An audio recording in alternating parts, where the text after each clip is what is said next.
Critical Blast, where pop culture gets blasted. Welcome to Cosmic Comics, Games and Collectibles, your zen of geekism. We carry comics old and new, magazines, toys, games like Pokemon, Magic, D&D. Want Godzilla, Ultraman, Star Trek, Ninja Turtles, Funko Pops? You'll find it all here. Shop our Cosmic Sound Room and pick up a record or two. Enjoy our Comic Coffee Lounge with a cup of Sasquatch coffee or a delicious menu item while geeking out over a super cool movie on our big screen. Come by and say hello to Maui. Cosmic Comic, Games and Collectibles. Superman loves us, and so will you.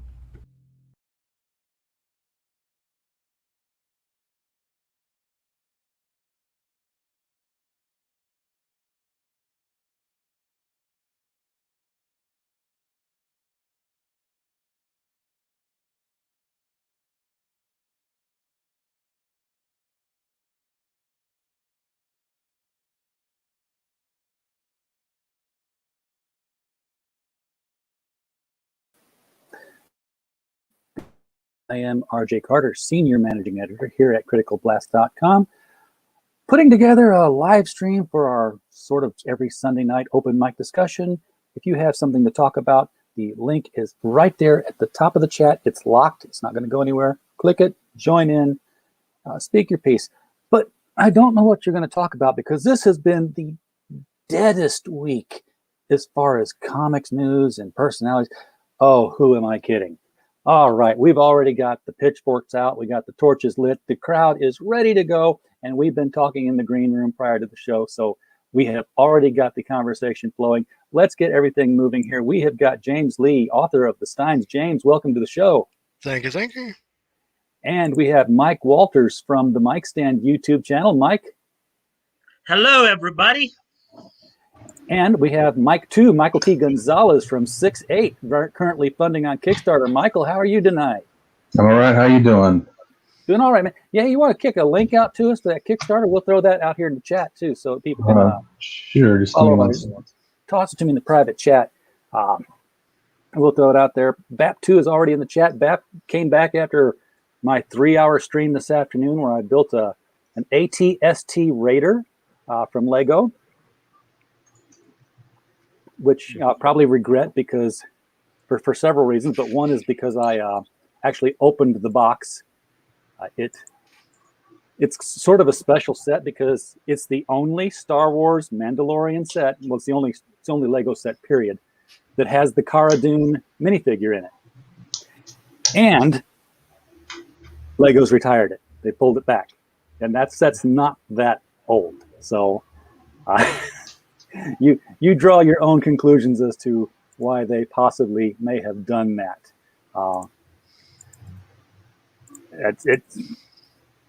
Anyway, I built it, and it's a little unstable, and I've got it on a shelf that kind of leans. I'm expecting to hear it crash in the middle of the night, and then I'll just put it all in a bag and say, "Yep, that was fun." I'm putting yeah, RJ, you were talking about how, and I knew you were kidding with it, but you were talking about how there was no comics news this week, or no news. Not a bit. Yeah, let's see. There was the fact was, well, from the pop culture side of it or celebrity side of it, we were talking about, of course, the passing of Tawny Kitaen, actress and model. Tug got struck. One of the other things I covered this last week too, I don't know if you guys have been seeing this as well. The Arctoons from Arkhaven Comics has been up and running, and it's kind of an alternative to Webtoons, the digital comic scene there, headed up by Vox Day and Chuck Dixon. I don't know if you guys have been hearing about that. I know covered those the stories on my streams this past week from the Bounding into Comics articles. So, yeah, but Vox Day is constantly having his work censored or taken off of Amazon and put back up on Amazon. It's like it's another Wednesday if he's been banned on something for a while. Well, what's kind of funny though about now, apparently with what they're doing with Arctoons, like it's being run as kind of an independent comics forum, so anybody can go on there. They just basically have three rules. no sex, no Satanism, and no SJW, no social justice stuff. Well, that So takes all the fun out of it. Well, that gets them struck real quick. I don't. I mean, Yes. I don't. Well, I don't know about that. Because some of the stuff they're putting out, like one of the other guys who's involved in this is Chuck Dixon, the creator of Bane, the Bane character creator. Yes. He's got some stuff on there, including his Avalon series. I think he's got 2 or 3 things on there. So it's going through Arcaven Comics. And Bounding into Comics has been doing a number of articles on them over the past couple of weeks as they've been kind of coming out. Under I don't know how much of you guys have heard about it, or if this may be the first you've actually heard of it. Me talking about it. Actually, this is the first that I have heard about it. I've not really followed what's going on with the archive and stuff. Hey, Pops, welcome to the chat there. Pops Van Zant, good friend of the show here. I'll just tell you all now, the LCS guys show last night could have been a disaster because sort of at the last minute we kind of lost all our guests, almost all our guests. It's comedy of errors. So it's like Dave couldn't make it, but he told me a day ahead of time. He had a concert, and he basically told me when I sent him the link. So he was right on spot. And then Brian just got home late and, said, hey, there's stuff going on here I got to take care of. I was like, okay, don't worry about it. And then I emailed Michael, and I said, hey, the other 2 guys can't make it, so we'll just reschedule. And as soon as I hit the email, I'm like, you know what? He could have come on, and we'd have just done the show with somebody else. So I canceled the 3rd guy without thinking about it.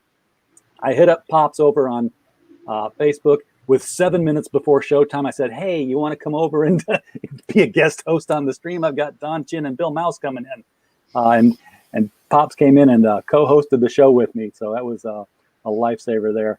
We just had a good time talking about it. If you don't mind me asking, what exactly are the LCS guys? I did see that in the notifications, but I'm not aware of what's going on there. Sure. Okay, so like a year ago, last March, when COVID was taking everything down, I reached out to several local comic shop guys to find out, how they were coping with the shutdown. And we had Yul Carter from Berkeley Comics in California. We had Michael Tierney from Little Rock. We had Dave Dyer from Belleville, St. Louis, and they all had different situations going on. Yul's store obviously was like full shutdown. Like you couldn't walk the streets of California without getting shot by police or something. It was strict. Dave was selling books out the back of the store in the alley. You call ahead, tell me what you want. I reach at the back, you give me money, I give you. They were doing undercover comics deals. Michael, especially here in California. Yeah. Oh, this was in St. Louis that it was half open like that. Wow. And then Michael in Arkansas had no lockdown at all. Arkansas had no lockdown at that time. No masks, no rules, no nothing. But Diamond shut down. So he had open stores and nothing to sell in them but back issues. And we just decided to make it an every 2-week kind of thing. And we've kept it up ever since. We just started talking about issues in the industry. Michael eventually grow it to a weekly thing, or is it still two weekly? Weekly is too much on everybody to ask because they've got businesses to run and they've got their weekends to do stuff. Michael eventually ended up closing both of his brick and mortar stores and only goes mail order now. So there was a definite impact from Diamond shutting down and his employees looking for other positions. He said it was just the perfect storm. Well, I wasn't even aware Diamond had shut. I did hear that they lost their deal with Marvel, but from what I understand, they were still handling back issues from some of the smaller companies. This is last year. This is last year. Diamond's got three of their warehouses have gone. Yeah. Diamond shut down for COVID. Said we're not distributing books until what did they say it was going to be? July or August? It was August of last year. August of last year, and then DC said, "Well, we're going to Luna, and we're going right back into distribution." And Diamond said, "Did we say August? No, we can do it by May. Yeah, absolutely, we can open up in May." And then Marvel went over, and Marvel said, "We're going to Penguin," which I'm going to explain Penguin and the difference with them going to Penguin. Penguin is massive. It's huge. They do a lot of novel work. I mean, you have Del Rey under Penguin, which is all the Star Wars novels and everything. All the Predator novels, all those things, they all come out of Penguin. Penguin has the ability to have books printed overseas. So in other words, just like my book, if you buy my book in Europe, there's no exaggerated overseas shipping or anything. It's printed there.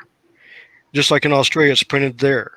That's how the printing company that I work with, they have different places to print, so they just have to send a digital format over to them. They print the books, it's there. That's how I get my global printing. And with Penguin, they do the same thing because I know exactly who Penguin uses. They use the same printing company that I use. And they got this now where they can go and have the books printed there. So there's no shipping. They can get them faster to the retailers, Yep. better pricing. There's no middleman. Now, of course, Diamond has said that they can still distribute Marvel Comics. They have to go through Penguin to get them and then pass them along. But Penguin can distribute them for free. The question now becomes is, will the discount rate that Penguin offers on the books to the retailers balance things out, to where, yes, I really should go to Penguin and get them for free, or should I stay with Diamond and see if the shipping cost plus the discount I'm getting from them is overall cheaper? Most likely, you're going to find that everybody's going to go to Penguin. Yeah, I'm sure they will. Are they still going to do it the same way, where they have like a catalog where you got to pick 2 months ahead of time what you want? Most likely they will. But the thing about it is on the print day, they'll print it a week beforehand. That way they can ship it to you. So you're going to get it like a day or two before you have to put them out. And they'll come directly to you. They're not going to be. There's not going to be where you have to run down a Diamond and wait 2 or 3 hours just to get your pull list. Yeah. They're going to print it and ship it. And also, more than likely, Michael, Diamond is notorious. Ask your local comic shop about Diamond shipping. They're notorious about taking a comic book, putting it in a box, a shipping box, and shipping it that way. The one book in one box, you pay more for the shipping than you get, than the profit is on the book inside. Yeah. Whereas Penguin is going to say, "Yeah, we're going to pack this box." They've been doing this a long time. They know how to pack boxes. Diamond's been doing it a long time though, so they should know. Well, I remember seeing a bunch of Peter Simetti, and like the last couple of years, Peter Simetti from Alterna. Yeah, last couple of years, I've seen a lot of his videos where he's talked about all the nightmares he's been through with Diamond, the way they pack stuff, and like boxes completely destroyed, and they're like, "Oh yeah, no, you got to pay for that." Yeah, and it all depends on which distribution center of Diamond is at it, because some of them have no problems and some of them are nothing but problems. James, you were saying something there? Well, about Pete, if you all didn't catch last night, they had 2 fantastic auctions to help him out with the medical bills for his cat. There was just so much stuff. I know I donated stuff that didn't even get put up for auction. So, there was everybody that came out. I mean, it was a wonderful seeing everybody come together to help him out. That is what this group does. And when I say this group, I often couch things in saying the crowdfunding crowd. But let's be straight up about it. The group that's coming together the most often doing this kind of helping thing calls themselves Comicsgate. And that's one of the topics du jour lately. After Twitter and Instagram all got in an uproar because of the J. Scott Campbell. First of all, the attack on him, and then his, stomping. Yeah, he squished the bugs that were doing it. But he's also sent out apologies as well. I know he sent out one thanking the Star Wars girl and some other people for stepping up. But I think what happened was, and this is just my opinion, it got to the point where people were starting to think he was going Comicsgate, and he had to stop that because I'm sure he got something from Marvel and DC, and basically. Wait, are you saying that J. Scott apologized for going after the people who fixed his artwork? Okay, hold on. No. I'm talking about the people who defended him. That it sounded like he was going Comicsgate, and he sent out a manifesto saying that, no, I'm not. I'm just a free thinker. This is like this, and people got upset about it. And then he sent out an apology to them. I mean, he did one for the Star Wars girl and Yellow Flash. I know him and um, oh, what's her name? Pete. I forgot her name, but they had a good talk. Charlie's, who does Chaplin, they had a good talk with him. I know I had a talk with him as well, and I'm sure he got some flack from work over what was going on Twitter, and that's just one thing that happens. I mean, people need to understand, if you have an artist that you're defend them for their art. Don't try to get them to change their political views. Don't try to get them to badmouth the company they're working for, because they're not going to do that, because they got to get a paycheck. Yeah, I And completely respect him and love his art. even with me, I don't bring up where I work during the day. I never say where it's at. The only thing I've ever said is I worked at an airport.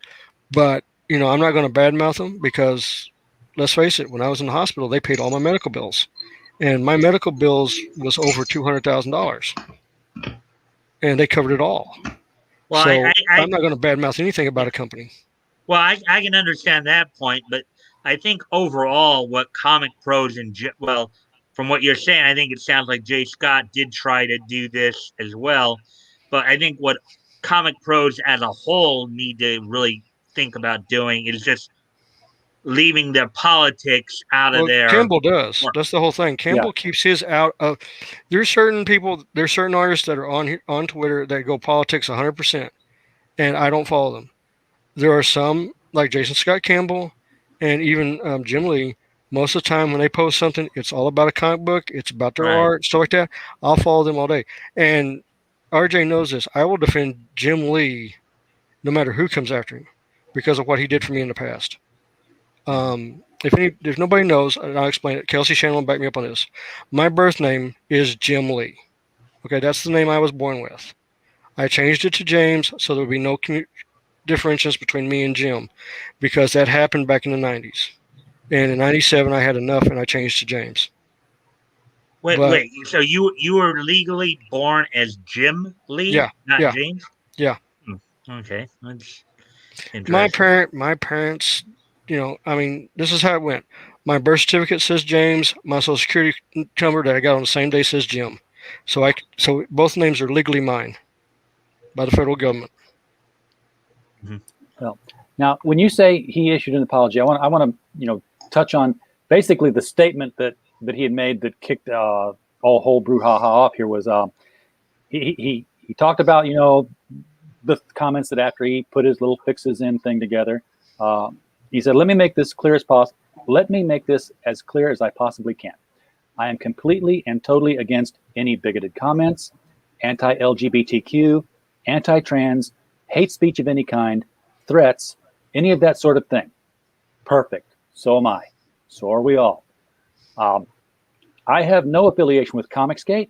I'm not alt-right, not anti-woman, or endorse any fringe groups that push hate, period. Okay, those 4 things, that's fine. Any single one of those on their own is good. If he wanted to say, I have no affiliation with Comicsgate, period, that would have been fine.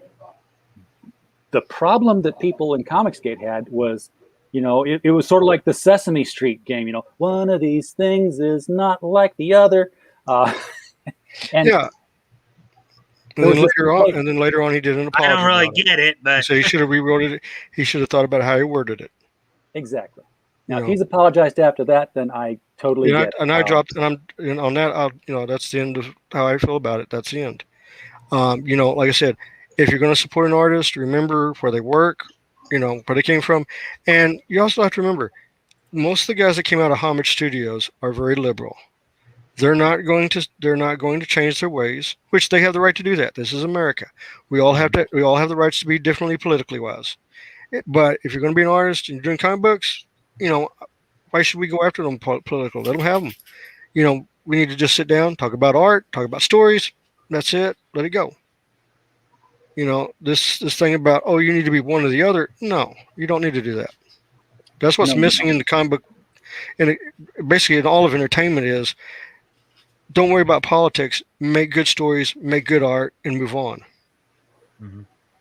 Well, because I think a lot of it, and I know Flash and Tug have talked a lot about this too over the past, where when you do try to push agenda, 9 times out of 10, you're pushing at least half of your audience away from you. You know, it might be closer to like 3/4 because there are people who not only have maybe the opposite political view, and if you're trying to preach to them, they're not going to be too happy. And then there might be that 20 to 25% who just don't want to hear it, not because they may or may not have the same or differing political views. They just don't want to deal with it because, if anything, as Flash and Tug talked about, and one of the things I'm even trying to bring back, I'm not covering it as much that part of it, but with my historical comics retrospect, this is what I'm trying to do. I'm trying to introduce the idea or reintroduce the idea of what escapism actually is. The idea of getting away from all the garbage that we, deal with. It's for me when I started live streaming.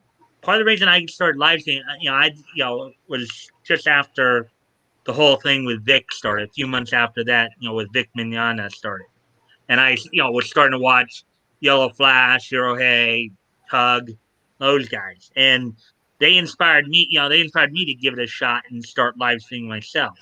But I decided to take it in another direction, and because I knew everybody else was talking about the SJW, and I covered that, but that wasn't the main crust of what I chose to talk about.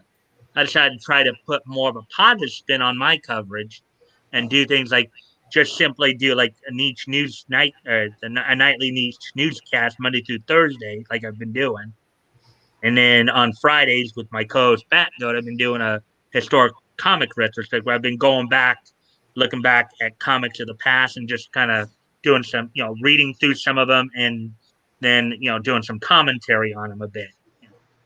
So, because I figured we get enough of this negative stuff where everybody's talking about where we're all at each other's throats and the whole thing with Yeah. Comics Gate, where it's like all negative, Now, granted, the people who are legitimately doing evil, yes, they should be called out. I'm not saying that, but I'm saying if you let that become too much, if that's all you're hearing out there, if that's all you're listening to, it's gonna have a negative effect on you, and Well, people are gonna be at each other's throats.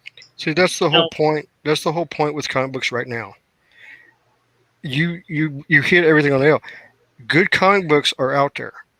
They're not being done by the major two, and that's why the major two sales are so far down. But you have all these independents and these small companies that are coming out that are pushing books that's got good stories, good storylines, good artwork, with no political agenda. It's escape to a fantasy world, just like what I wrote, and they're selling. That's the whole point. If you don't like what you're reading, stop paying for what you don't like and buy what you like and enjoy. and you can also go back to the past too. The past has some pretty good stuff too. Well, I mean, the past is the past. I'm talking about when it comes to new material, because you can only go and read so much in the past. But once you go, and you want to go new stuff, new creations, new things like that, remember what sold. Look at their platform. Look what they did, how they did things, and then try to do it your way. But trying to be political on everything and pushing an agenda through comics, that needs to stop. It needs to be escapism. You need to be more focused on a story, not what the individuals are doing in the bedroom. Or not checking all the boxes, Well, I mean, as Yellow Flash might put it, or Nick. Well, I'm not worried about Yellow Flash. He can say whatever he wants to. I'm totally for comics Yeah. that, by the way, check all the boxes and get into the politics and care about what's going on in the bedroom. But usually, those comics have been titled and marketed as being books that check all the boxes and get into the bedroom and talk about politics. All the underground comics were a lot of politics and getting into the bedroom. A lot of the indies in the '80s were that way. Right. But In the you knew 70s, what you were 80s, getting during the into. Comics Code Authority, yeah. You knew what you were getting into when you bought the book. You bought it for that reason. You didn't pick up, Superman or Thor and get, smacked upside the back of the head, blindsided with it. Said, "Whoa, where'd this come from?" That's not what I bought this for.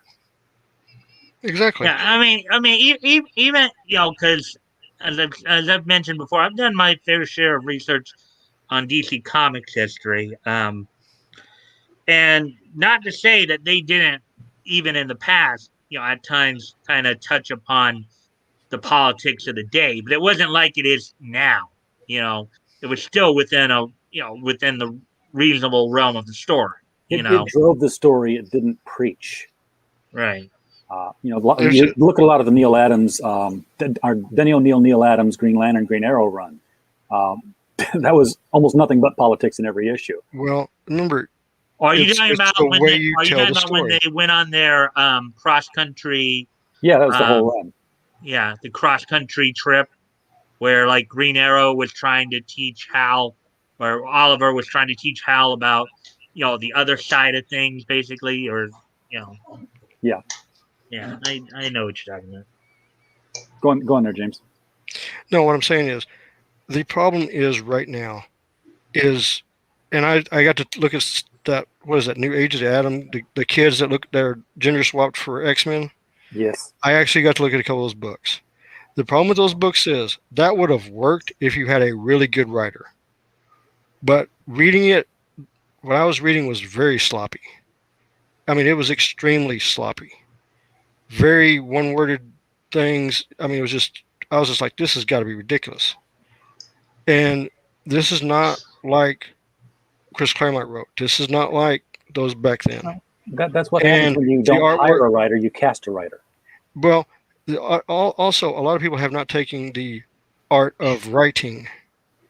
What I mean by that is anybody can write a script, but not everybody can tell a fluid story.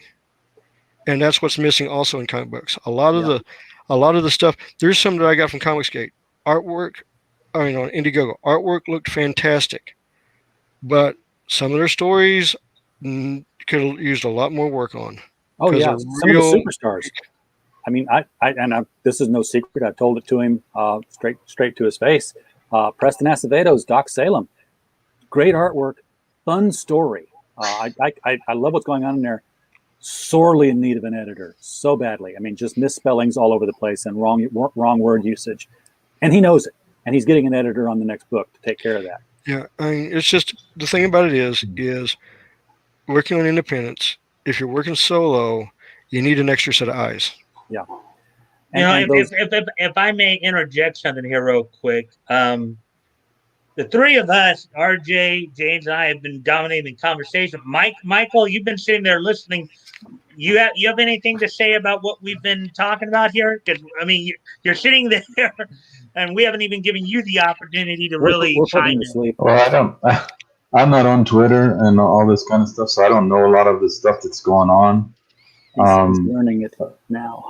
But I mean, as far as I'm concerned, it's like I don't know why everybody's got to be up in everybody else's asshole. It's like, why do I care? Like if I go to a restaurant, I don't walk in the kitchen and ask the chef, like, what's your viewpoint on abortion? It's like, what the fuck do you care? I just cooked the damn steak, that's all I'm there for. Eat the food. So I mean, I don't know. A lot of this stuff seems kind of like high school kind of melodrama. I think like junior high. And I'm an adult. I got 2 kids and all that kind of stuff. I don't really have time for this shit. You know what? If the cook in the back of a restaurant was a comic book creator, yeah, your steak would come out with half cooked. It'd come out half cooked. Second of all, it would have like BLM seared into the steak, and there'd be a rainbow flag on a toothpick stuck in your drink. And it would just push everything. And all you want to do is eat the steak and drink your margarita. Exactly. But it would come out with all the political trappings on it. Yeah. Well, the other thing I think is about like if you look back, like when I was growing up, one of my favorite things was Calvin and Hobbes. The comic strip. Yeah, Calvin and Hobbes. I don't. What does anybody know about Bill Watterson? You know anything about him? Does it matter? No, it doesn't matter. I mean, So I I don't know a know lot. anything about Jack I Kirby. haven't I don't know actually anything seen about Calvin and Hobbes yet. I haven't reached that point in history, but Oh, So you no, I missed mean, out. Calvin Hobbes is fantastic, and I understand why he did it and why he stopped. He explained Yeah. it, and I mean He's very that's much a the thing. recluse.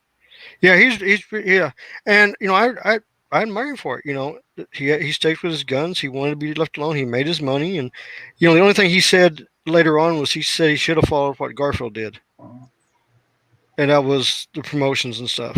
Yeah. Anytime you ever see Calvin peeing on a Ford symbol, peeing on a Chevy symbol, Bill's getting no money for that. Yeah, Every single Yeah. one, every single Calvin you see on a T-shirt, on no anything money. is He's not getting bootleg. anything. It's all bootleg. Everything's bootleg. He didn't Yeah. endorse anything. Yeah. All that he makes money on is the Andrews McNeil reprint books. That's yeah, it. Yeah. as I said, I don't think I've because first off, I've done more extensive stuff through DC, but right now with what we're doing with the historic comic retrospect that I'm doing on Fridays, where right now we just started October of 37. I just did DC the other night, going through Detective Comics number 9 and More Fun number 26. There were some interesting little tidbits that came out of that. And, we talk about some of the kind of some of the stuff going on right now between artists and all that. One of the things I looked up in terms of some of my research was the story of Malcolm Wheeler Nicholson, who was the guy who actually started up DC. But at the time, of course, it was not known as DC. It started up as Nicholson. He was eventually kind of maneuvered out by Henry Donenfeld. Yeah. Harry Donenfeld. Um, Basically what happened was Nicholson started out with New Fun in 1935 and started Nicholson Publishing with Vin Sullivan and Whitney Ellsworth as his associate editor. Um, they put out over the next week 35 and 36 they put out New Fun, which eventually became More Fun and More Fun Comics, and then New Comics, which eventually became New Adventure and Adventure Comics. And then, but throughout this time, Nicholson was having money problems. Apparently, he's having some issues with the printers and stuff like that. To where he was having some money. Eventually, had some money problems that eventually were causing problems both in his personal life and professional life. I mean, his wife at one point even called in and said she couldn't, pay the milkman at one point. So eventually, and in order to get in order to get Detective Comics started up in, cover date I believe was March of 37, release date of February 37. He had to go into a kind of a partnership with Harry Donenfeld and Jack Leibowitz and start up Detective Comics Incorporated. And in early 1938, Donenfeld sent Nicholson and his wife on a cruise to the Caribbean. And why he was gone, he ended up suing him for non-payment and basically just stealing the company right out from under, basically. So that's a bit of comics history for you Yeah. there, and just shows you how cutthroat it can be. Like the Phil Here's what I Singer, think is Bob going to happen. Kane. Here's what I think is going to happen with the whole J. Scott Campbell thing. Tomorrow, nothing. Day after that, nothing. 3 months from now, somebody's going to attack his art again and call him sexist and misogynist because he's not going to change, and he shouldn't. He should keep drawing what he draws. And anybody who criticizes his art from now on, I think his only response should be a naked danger girl. Said, here, how do you like this one? And just walk away. And the rest of us would just kind of love it. But the thing is, they called him Comicsgate because a lot of people become Comicsgate because they're pushed into it from the outside. They're told they're Comicsgate, and they're like, I'm what? Oh, yeah, I guess I am. Well, they are. Yeah, what happened? But here's my point. And this is something more Saul Alinsky style. If you don't agree with somebody, you're therefore the enemy. So even if you're not associated with them, right? But you're here's associated with them. They forced him into a sort of a pseudo denouncement. We saw this same thing 4 years ago do you denounce white supremacy? Because, white supremacists, believe it or not, might have, something that they liked about the Trump administration's policy on immigration. You think there might be overlap there of some kind. Just because there's overlap doesn't mean that there's complete mirroring. and he's like, I denounce it. But do you denounce it? I denounce white supremacy and Nazism. Okay, but do you denounce it? And that's exactly what's going to happen with J. Scott Campbell every time they come back and criticize his artwork. They're going to call him Comicsgate. They're going to ask him to denounce it. He's going to come out and say, I'm not Comicsgate, which isn't the same thing as announcement, I know. Mm-hmm. But they're going to keep calling him Comicsgate. He's going to keep saying he's not. And, who knows? Well, at some point he's going to say, fine. Yeah, it's kind of funny how they jump on, because I did see that cover because it was covered in that article, how they jump on J. Scott Campbell and maybe other artists in that same vein over this stuff. If these people really knew comic history, compared to what was going on in some aspects of the Golden Age, particularly with Wonder Woman and some of the early stories from William Moulton Marston's, the stuff that's going on now is it's a birthday party compared to what was going on back then. Their heads would explode if they had to. If we had Twitter in the 1940s, and they would try to attack the image, the sexuality, and the sexism of the Phantom Lady. They're like, she's barely covered. Where are her organs? Oh, she's drawn by a black man. What are we going to do here? Mm-hmm. They would not know how to attack. Call him an Uncle Tom, probably. Oh, well, yeah, they would probably do that because he would stand up for his artwork, I'm sure. Yeah. Oh, well, that's one of the teapot. But didn't this happen a couple of years ago? The exact same thing? People called out. Like every 3 months. It happened. The one with the white supremacist stuff that happened when Trump got elected. I mean, everybody got branded. Everybody got strung up. Everybody, if you voted for Trump, you have to be a white supremacist, or this and that and the other thing. And I was like, well, no. One, I'm part Comanche Indian, so I can't be a white supremacist in the first place. Two, looking at the two candidates. And I have a letter from Joe Biden that told me I couldn't get help from him because at the time my fiance was Chinese, and Chinese people was not perfectly sound for political reasons. That happened in 2004. Okay, I lost the case. I didn't get married. My fiance got stuck in China, and that's why I'm not going to vote for him ever. Period. I don't care if he's God or what. I'm not going to vote for him. Okay, I got backstabbed, and you're not going to backstab me like that when it takes somebody away from me. Everyone's going to have their personal reasons. So that's a personal reason. It had nothing to do with race or anything like that. It had to do with, I needed help. You made it a political statement. You said the political statement. I'm going to hold you to it. Good thing comics aren't political. So we can talk about them. Yeah, right. But on a good note, they're not supposed to be, anyways. I'll let this out here. The Steins 2, part 2 of the 3-book trilogy, is out. Not out, but it's finished. It'll be out in September. We're just doing the final touches and getting the cover done, so everything's on track. Excellent. And so let me ask you guys this. Kind of go a little off from where we're going here. Let's hopefully this might be a bit of a happier thing or nicer thing to talk about. Please let's. Have you guys ever heard of Slam Bradley? And if you have, what do you think of him? Yeah, we talked about him last week, man. Well, I brought him. I've brought him up before because I was reading another one of his stories.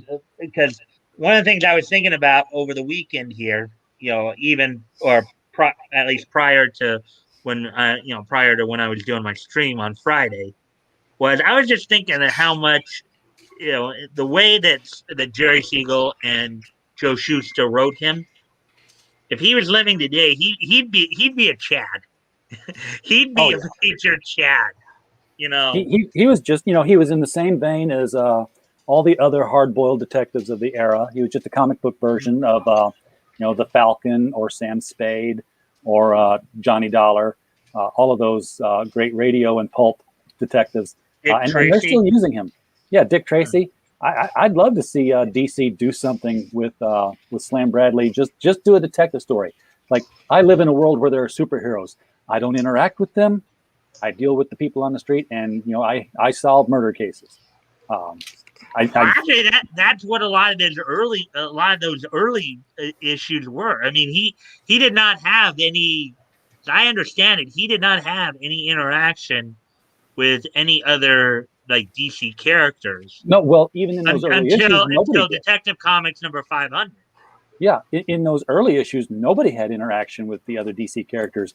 It wasn't until what was it? Was it World's Finest or what? Where Batman and Superman first met, and that was the groundbreaking. Oh, you mean all these books exist in the same storytelling universe? It was groundbreaking. Well, they That had were, never been done. but it was earlier than that. I mean, granted, even though it wasn't quite like the way it was in the Silver Age, during the Golden Age, they did have some, but it wasn't quite as expansive. Like you'd have because the way the books were being done back then, as I pointed out, they were being done as anthologies. So every hero was in an anthology. Every major hero was in an anthology. Okay, and then you'd have All-Star Comics. Now I'm speaking mostly from DC because that's again my area of expertise here. But in All-Star Comics is where DC would have their major team up of the Justice Society. The Justice Society was Earth 2's version, or the Golden Age version of Justice League. Yeah. In this case, Superman and Batman were not main members of that one, even though they were at the first meeting. Like as I learned when I went through this on my own, in the early days, of when they did Justice Society, the way they had it set up is if you had your own eponymous title, like Superman at that point already had his own title, Batman had his own title, so they were actually made honorary members. They were not actually, a main part of the team. Yeah, Jake Garrett. They were busy.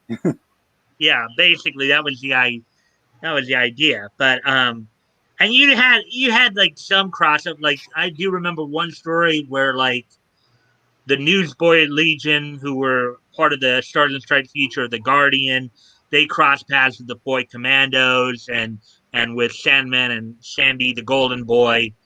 There was, but it wasn't. And even the early days of World's Finest, eventually they did get to a point where they did actually have Batman and Superman crossing paths. But originally, when World's Finest originally debuted, it was what I would eventually call a super anthology. Yeah. World's Finest, Comics Cavalcade, they were what I would call super anthology. In other words, these were anthologies that featured more like the main characters. Like if you see like action, detective, Stars and Stripes, adventure, All American, they were all anthologies, and you may have had 2 or 3 main characters, and you may have had like 5 features, and maybe only 2 or 3 of them were like considered like main characters that you would see in other stuff. Well, the super anthologies would come out seasonally, whereas the regular anthologies were monthly. Right, they come out every 3 months. They come out quarterly. Right, they come out quarterly, and they were a quarter. Yeah. So a lot cheaper. Yeah. Hey James, you had your bit of good news that you threw in here. We have a second bit of good news as well that I'm going to pop up on the screen here.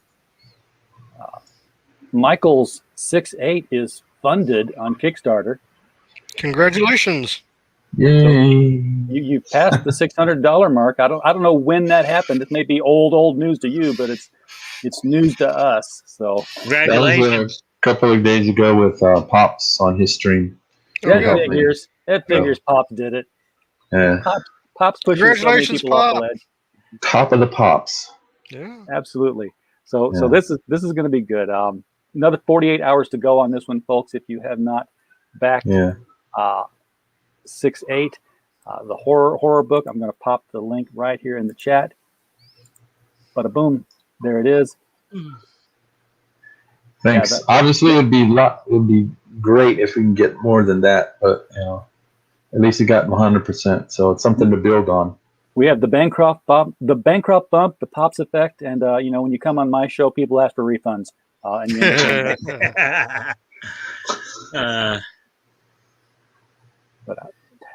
yeah. Speaking of going backwards, I've been watching. I talk about the numbers on the show, and I've been keeping this little comical little thermometer here. This is the rise to 4,000. We are, as of this morning, like 27 hours away from hitting that 4,000 mark. And it's like all week long, it's been like, we're 69 hours away. We're 40 hours away. We're 53 hours away. We're moving in the wrong. How did that happen? And I know it's a moving average and things drop off, but I was like, well, I've got to put some hours in. So I think maybe in 2 weeks, I'll do another podcast Palooza, and we'll just see how long my legs can take sitting here talking hour after hour after hour after hour after hour with different people. We'll set it up again. It's always fun to do that. So you've got 2 weeks advance notice, folks. If you want to be part of Podcast Palooza, 2 weeks from yesterday, we'll do it on a Saturday. Hit me up. Okay, so with Podcast Palooza, what are you doing? Are you gonna do it like where you're just gonna have people just coming in and out? Nope. I don't do that because people got to scroll ahead in a video if they want to do that. I start a video, I stop a video. I start a new video, I stop a video. So I will have 12 independent streams in a row. Oh, okay. And I just jump in and back and forth.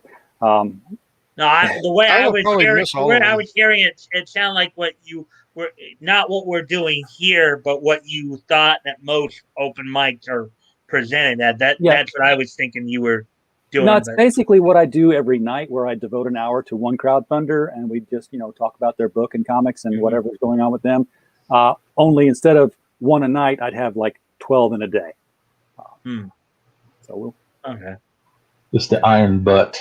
It is the iron butt effect. Besides which, I've got the overlay for it, so I might as well keep using it, right? I don't have it loaded in here now. Oh well. Hey guys, well, it's been fun, but I got to go pick up my wife from work. Okay. Go take care. All right, Michael. Well, I appreciate it. Thank you for joining us. I kind of wish we had been able to get you involved more. I'm sorry we didn't really get you involved. Yeah, next time, don't talk about Twitter. Talk about something else. Okay, we'll talk about it. Instagram good? We okay with Instagram? I don't have Instagram, so how that's about good. CompuServe? Can we talk about CompuServe? I don't have Twitter either. Okay, I don't have Twitter either. So, but I can come up with anything. You guys know that. So. My God, I don't know anybody who even knows the word CompuServe anymore these days. You're reaching for it there, man. My aunt still has an email address with CompuServe. The inventors of the GIF. Not. The inventors of the GIF. Oh, who's got the one for AOL? There's an artist that's got one for AOL. Oh, I don't know, but I've seen that before. I've seen it before. It's somebody at AOL.com. I was All like, right, guys. I'm going. See, Michael. Have fun. See you later, Michael. See ya. But I've seen Hotmail accounts still. Well, yeah, Hotmail's one. Some other news. Dark Goddess news. That story is pinned out. So you got a script. I have a script. Now, when you say a script, are you talking about you have an issue, or you have? This is going to be. I mean, I got the whole thing laid out. It's probably going to be about 240 pages, so I'm gonna have to break it. We have a blue puppet. Hey, George. Hey, George. Hey guys. And what happened to the other guy? He had to go get his wife. Oh, jeez. But yeah, it looks like it's going to be about 240 pages in all. But I have it scripted out, so we got that set, and looks like really good. I have a better designs for characters than what you've seen. So there was some major changes done since the last time I talked with you, RJ. Had to scrap the beginning story and come up with a new one. Oh, I remember that. Yeah. Yeah, so I got that taken care of. This is going to be a much darker story. So for some reason, I just write these really dark tales. It's not Spawn-like, but it's dark. So, You but should that do a setting in the sun, you know, in the daytime. well, I mean, I can have it in daytime, but I can still make it dark. I mean, George knows what you mean. yeah. Well, George heard the story. George knows what I'm going to do. Oh, it's absolutely spectacular. I'm looking forward to it. Yeah, he's like sitting there going like, well, I don't think it's going to be 120 pages. I think you're looking more like 240. Yeah, as he was talking, I was going, okay, that's at least another 10 of those. Okay, 5. 3, George is 2. doing the math. Yeah, he was. George is, yeah. Speaking of math, George, I've done your math, and I sent you a DM where some of that math can be taken care of on your end if you wanted. No, I will look into it. I will look into it. But yeah, it was a good conversation with George, and I mean, I think he was very surprised at how detailed the story was and how short a time I put it together. Yeah, it was very detailed, and it's like there's no way in the number of pages that he had originally thought about, because if he did put the whole book together in the number of pages he had to have an average of 10 to 17 panels on a page. Yeah. So and, what do you got? and the copy would have to be like 6 point. It'd be printed on 11 by 13, so Exactly. you can get more paint. Oh yeah. Exactly. Or legal size paper, a legal size comic. Oh, speaking of pages, I came across some more pages that was in my stash. Hold on, I'll pull them up in just a second. Okay. Right. While you're doing that, George, let's do some assembly here. all the pieces in color except for the engine parts, because I'm reworking the engine. That's what they all say. Yeah. Now you did a translucent stand. Oh yeah, the base. Yeah.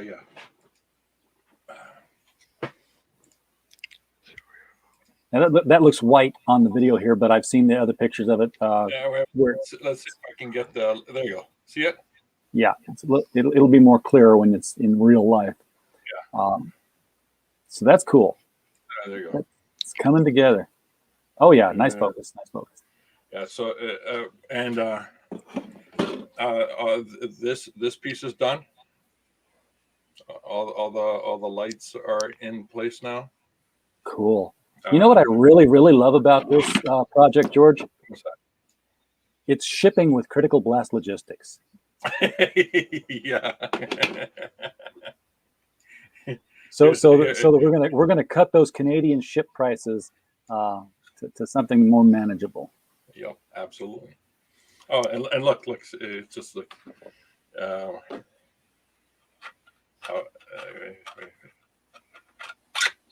It always goes on so smooth. I'm waiting for him to try it one of these times and have it crack something and all the pieces fall off.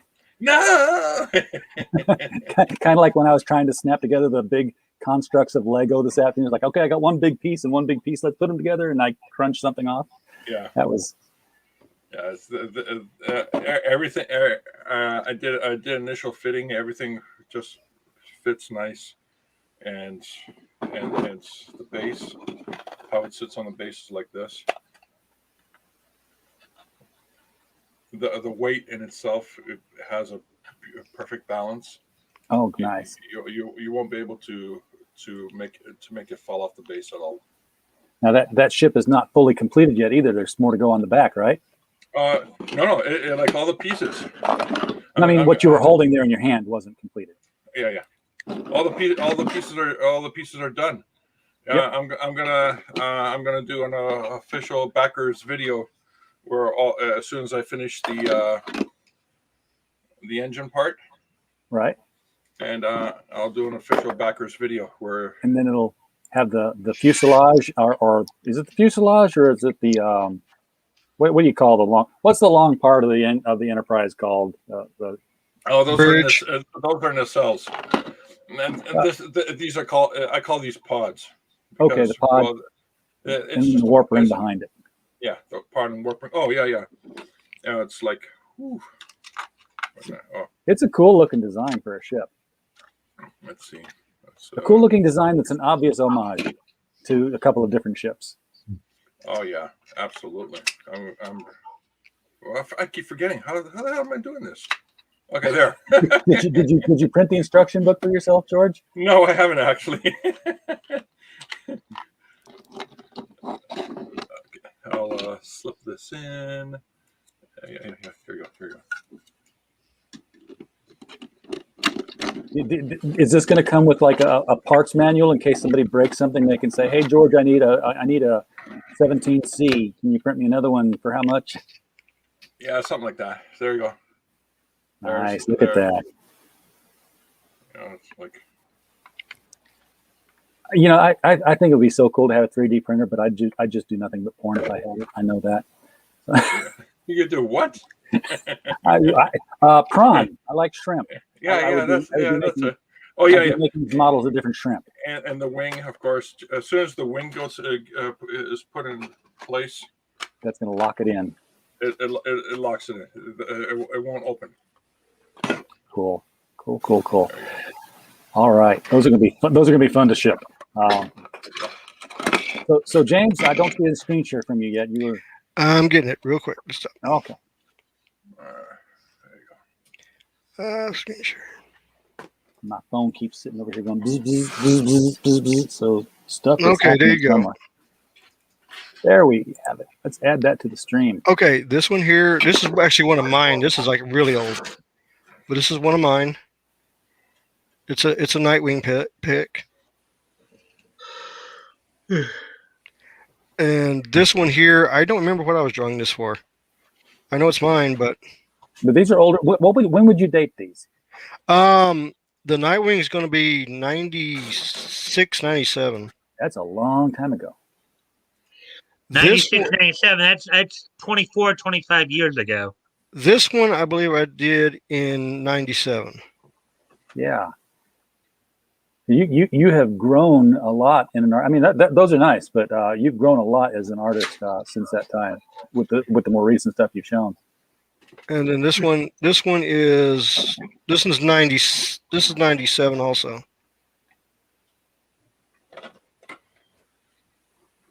It's fun finding the old stuff you've done. I've still got the first story that I. Now, these are some of the pages that I actually own. I didn't draw these, but I actually have these. This is Extreme Sacrifice Prelude, page 1. Wow. It's a lot of melting clay. This is Team Youngblood, issue number 6. Who's the artist on that one?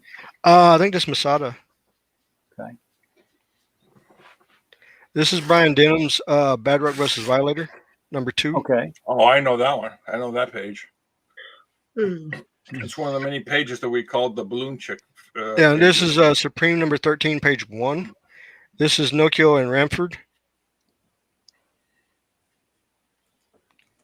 This is another one from Masada from Team Youngblood. Yeah, he had a very distinctive female facial style. Yeah. Now, I don't remember. I think Nokia was still drawing this. This is Supreme number 23. I have no original pages of artwork at all in my collection. And then I've got, this is another one of Brian Denham's. That's a nice one. And again, there's Supreme 13, page 1. But those are the ones I've got. And I've got some on the wall. So yeah, I've got some original artwork, but I don't have like a page. In fact, I just got some original artwork in the mail. No, I've got some. When you go to conventions and stuff, I've got a whole stack full of the backing boards that you always hand the artist to draw on. Yeah, I usually get like the sketch pad sized ones. And I've got Michael Turner, I've got Jim Lee, I've got the Giants, Todd Knock, I've got Liefeld. I even got one from McFarlane. So I have a Chaz Truog Animal Man, and I guess I thought that was really going to be something because Animal Man was hot, but I haven't heard anything from Chaz Truog since the Animal Man series. So I did get this. Just recently. This is an original sketch by get his name right, Kurt Spurging, Couldn't get his last name out of my mouth there. And that came with my copy of The Rascals, #2, Song of the Banshee that arrived. Nice. Punk rock rabbits cursed to encounter the supernatural until they sing a song better than the one that got them cursed in the first place, which happened at the crossroads. When they and the way they're spelling it would seem to be they're taking language lessons from Elmer Fudd. That wascally wabbit. Yeah, and this came with some stickers of the logo, very smart. And this came with some stickers. This is bumper sticker sized. Sweet. So my idea is to find wherever the arts district is in my area and just paste them. Paste them up there with the other local bands and wait for the scuttlebutt to say, when are the Rascals coming? When do we get to hear the Rascals? Yeah. Yeah, I did a gag like that on the internet where somebody had a whole bunch of game companies and said which 3 you would pick. So I redid the meme and I put Joe King in the 20. Yeah. And then I just let it go. And then some people kept going, where's this Joe King game? You have to make one. That's the way to gauge interest. Captain Cockney Spock's joining the chat. Live long and prosper. Keep calm and live long and prosper. So thank you for popping in here. We're just shooting the breeze. If you want to jump in, man, there's a link at the top of the chat. Oh, and also speaking of the McFarlane Master, when they did issue 300 of Spawn, recently. Yeah. Okay, he put out a limited cover. It's a 11x17 full color Spawn with 300 on it, and he only autographed 500 of them. I have number 1. You have number 1 of that? Mm-hmm. How? Yeah. Because it came out on my birthday. And Todd knows your birthday? I mean, well, remember I did work for Al Simmons. Oh, that's right. You did. Oh, yeah. So yeah, I have number 1. Let me see if I can find. I think I got a picture of it here. Just give me 1 second. But I do believe I have a picture of it.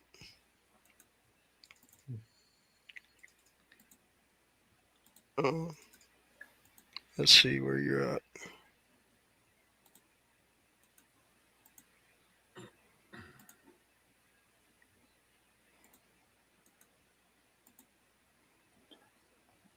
By the way, if you folks do see the Lego stream that I did this afternoon, and you don't want to watch it, but you do want to get the only Lego set with Cara Dune in it, assuming the rumor now is that Disney might be bringing Gina Carano back and uncanceling her and uncanceling the toys. So maybe Lego will not pull or unretire the ATST. But if you see it and you want the set, there is a link in the video to Amazon that you can get your own. It's $39.99. I can imagine some bean counter going, "What the hell are you doing? These are profitable." Yeah, but why are we taking these toys off the shelves? They're selling, and there's the demand, and we're taking them back. Well, because what woke to them, wokeness is more valuable than money. That's the reason. There you go, RJ. That's beautiful. Number 1. Now, is that a comic book or is that a print? That's 11x17 print. Okay, you did say 11x17, so I should have known it wasn't a comic. Yeah, it's 11x17. It's framed. That is sweet. Captain Cockney Spock's got a question, and I know the answer to this one, but so if I'm making a one-off comic book, what is a good number of pages, 32 or 64? The first answer is something divisible by 4. But if the real answer is the proper number of pages to tell your story. If it takes more than 32, but you're falling short of 64, don't pad it. I would say definitely get it over 32 for a one-off comic book because crowdfunding, you'll have a better shot of getting it out if it's not, a 22-page floppy. But then what would be wrong with doing like 40 to 48 pages? Oh, nothing. I'm just saying, make it 32 or greater. Yeah, you want to go 32 or greater in numbers of Well, 4. I mean, yeah, you're saying don't pad it to where don't try to push it to 64. I'd be asking him, well, okay, you think you might just have barely enough for 32, but not enough for 64. Well, if you want to, what about 40 or 48? It's like, Exactly. Yeah, you can, as long as it's in that 4 range, yeah. you're good. 32, 36, 40, as long as 44, it's 48. divisible by 4 is basically what you guys are saying. It's got to be Correct. divisible by 4 because it's a double-sided 2-page spread. Every single page in a comic book is. It gets stapled in the middle. So it has to be or just 4. stuff it to 32 pages and then kill everybody in the last panel. There you go. Oh yeah, that would be that would be a good comic book for like Don Chin and Bill Mouse to do. It's just do like a Game of Thrones kind of thing where they just tell this epic story, and then on the last panel, on the last odd page, says, "I'm George R. R. Martin, and I've got one thing to say." And you just turn it to one great big pen, says, "You're all dead," and there's the bodies laying all over the place, and he just stands over them. Oh, no. I got one better than that. Okay, go for it. Last page, spread page, George R. R. Martin sitting there in a chair with his pencil. Looks up. Oh, I'm sorry. I haven't finished yet. I'll get back to you. Yes. Yes. Yeah, that's it. Okay. This was. I mean, birthed I'm sorry. tonight. That's got to be the greatest thing I've ever heard in writing a book is I haven't finished it yet, but we're making it into a series. And then 10 years later, I'm still not done. Now it's like 12 years now, isn't it? It's a long time. He's not gonna finish it. There's no When's way. Robert Jordan going to finish Wheel of Time? Too soon. Oh, I'm not going to go there. Oh no, I'm not going to go there. See, on mine, I can tell you, mine's going to end in 2023 or 2022, because I have it all. I mean, I can tell you right now, I have the third book at 80% done, and I have written the finish. I know how it ends. I know exactly what I did. So the ending is written. It is done. So my book's going to come out on time. It's not going to be, book 1 and book 2's out, and then you have to wait 5 years. No, book 3 is going to come out right with it. Copying Spot said his French maids must live. So yeah, don't kill them. They can be the killers. They could clean people to death. I don't know, just asphyxiate them with feather dusters. I don't have a French maid in my book. No, he's talking about his book, I think. Oh. the book. I think everybody should have a French maid in their book. Oui, I believe so too. Well, since mine takes place in a fictitious country between Liechtenstein, Austria, and Germany, it's going to be kind of hard to have a French maid. German maids, that's a different story, but Yeah, stick a beer in their hand. Okay, sure. I mean, they're all undead anyway, so all the staff in the castle are undead. This is true. If I might divert to another topic here. Why not? Oh, please do. Yeah. Being that it is Mother's Day today, and we, of course, we talk about, pop culture, granted, we talk mostly about comics, but, there's also there's cartoons, anime, manga, television, and all that. I was just thinking one of the things that might be good to talk about are some of the, maternal figures we've seen over the years through our TV screens, including those who may have been maternal figures to characters, even though they were not their actual mother per se. You're gonna make us think. Oh, okay.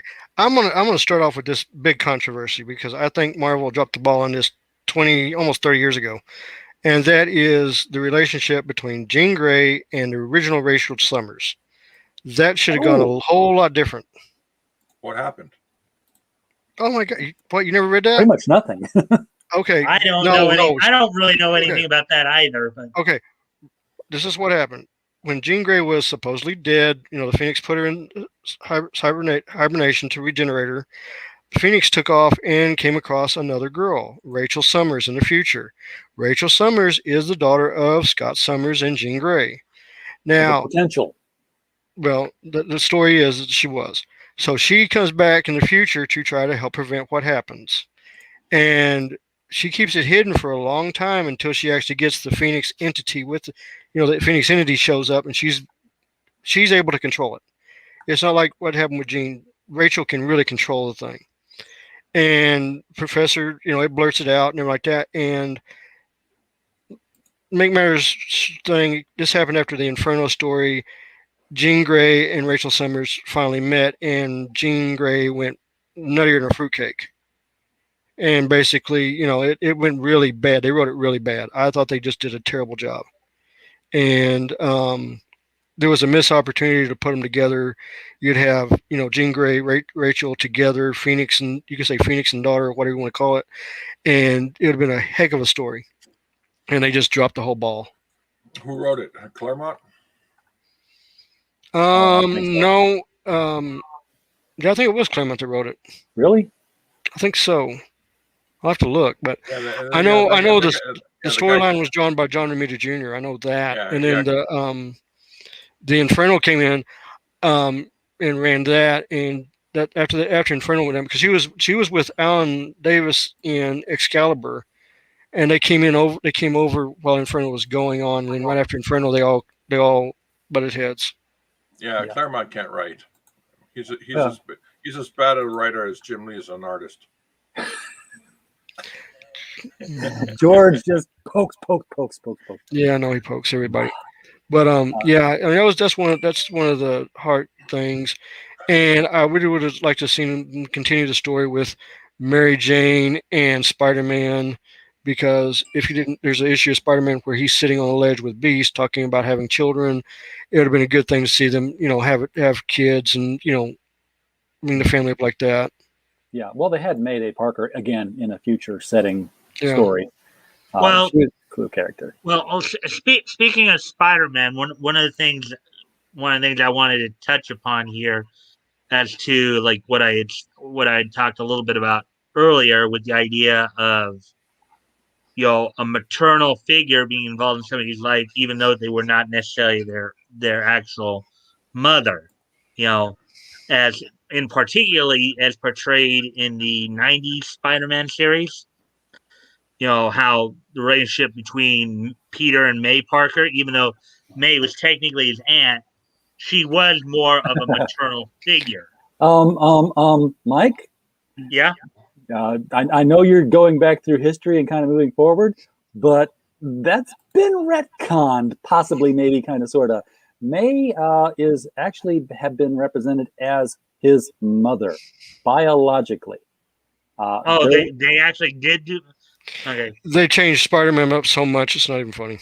There was a mini-series that had nothing to do with Spider-Man, but had everything to do with May. And it was May and her sister on spring break. Oh, and you're kidding me. No. And May, well, I won't say it was May and her sister, but it was definitely Richard Parker and Ben Parker were brothers. And they hooked up with May and this other girl. Well, guess what? Ben got May preggers, and May didn't want to have the baby. So Mary and Richard Parker were in love, and they were getting married. And she basically said, "Would you raise the baby?"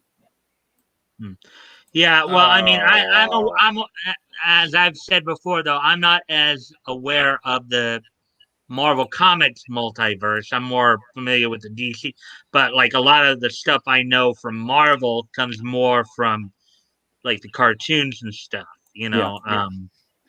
But based on what I knew, of course, prior to what you just told me, at least in all the depictions I'd known, May was Pete's aunt, and at least particularly in the 90s series, one of the points I want to bring out is how she did seem more like a maternal. Well, even in some of the other animated series, she seemed more like a maternal figure to him than just. Well, yeah, because his parents died. Yeah, she raised him. She raised him. Yeah, so yeah, she's going to act like a motherly figure. That's how it goes. My favorite Aunt May moment was in the 90s, and it was right before Spider-Man 400, which has the big tombstone on it, which was when May Parker died for a while. And he's basically, she asked to go up on top of the Empire State Building. She asked to go up on top of a tall building, and he's like, "Okay, well, I'll take you up there." And they're looking out over the ledge, and she's like, "So is this what it's like for you?" And he's like, "What do you mean?" She's like, when you're swinging over the city, he's like, "What are you talking about?" She's like, Yeah, "I've she's always known. known." She always knew. I got chills at that point when that she was letting him know that she always knew and she always worried. Uh, Yeah, well, because as I recall, throughout most of the cartoons, she was depicted as not knowing that, not only not knowing that Peter was Spider-Man, but also that she hated Spider-Man or was not a big fan.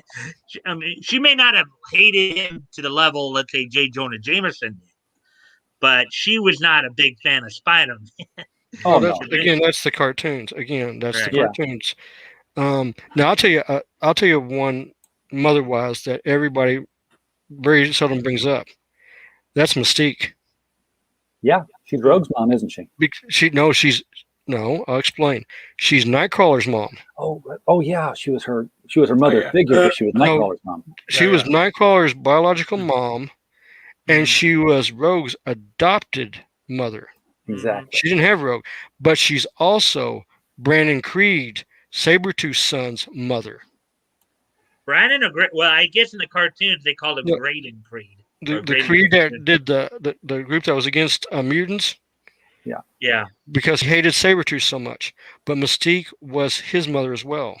Oh, for crying out loud! Yeah, You didn't know that?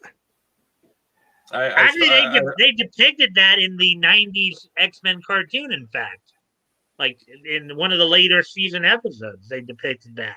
Yeah, that came out. That came out in the comics a long time ago. Yeah. So, did they ever say who Nightcrawler's dad was? Yeah, he's a demon in the eighth realm. So he is a little. bit And of a every demon. time that Nightcrawler would teleport, his body goes into that realm and comes back out.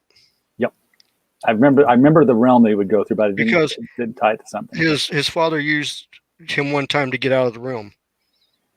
Oh, Heroinberg's got Yeah. a great one here because I just binged this week, and we had the review up on criticalblast.com for Jupiter's Legacy.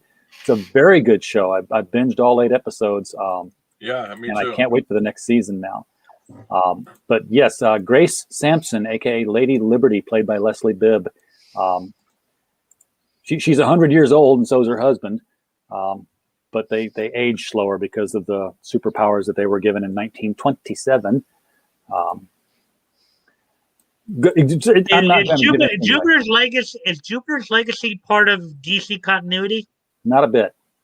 Okay, I actually would be a little bit surprised if they didn't have a potential copyright issue come up there, because actually I think DC.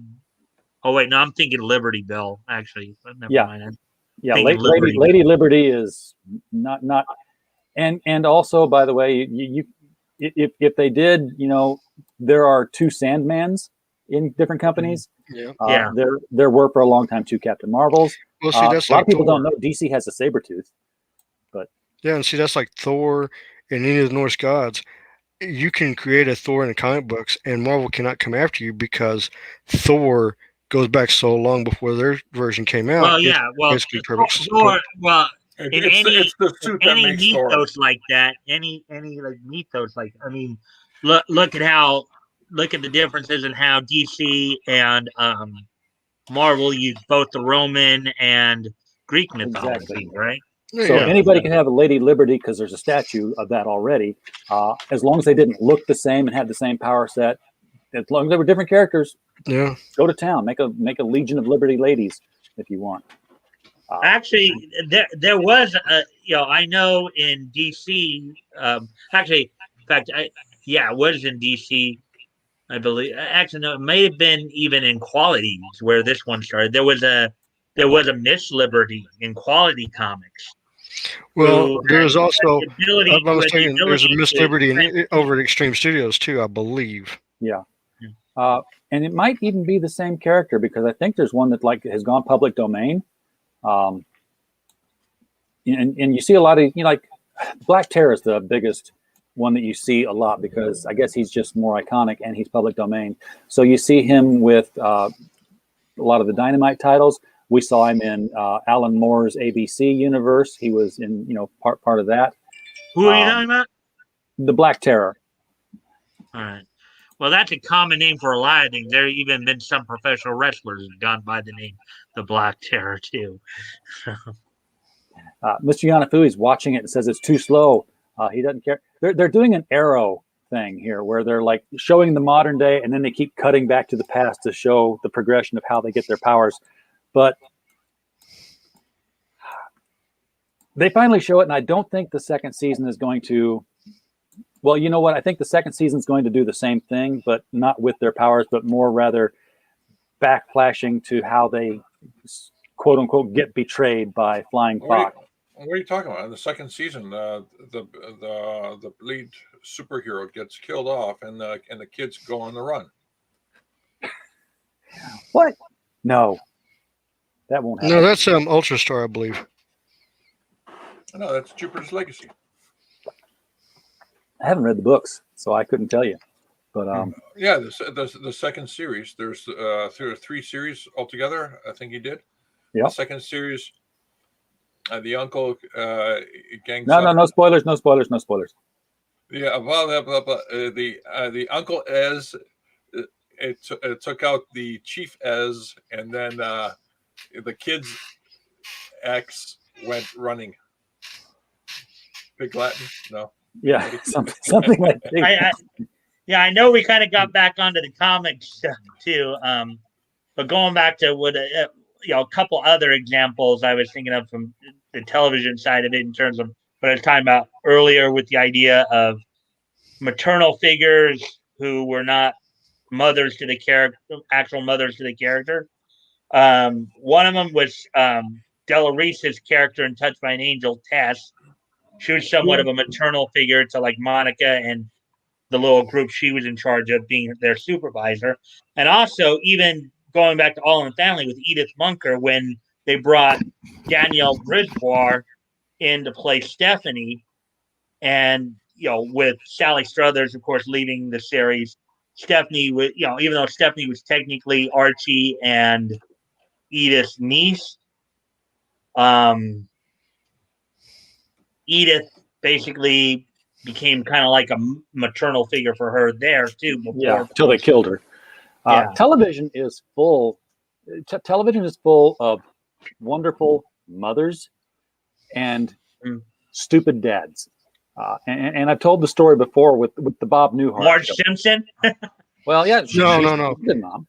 If you want two good mothers, nobody brings up. I mean, they don't, and that is Lily Munster and Morticia Addams.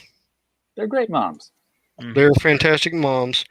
And the thing about Morticia Addams, that was the first television series that was ever done that showed the husband and wife in a romantic, loving nature.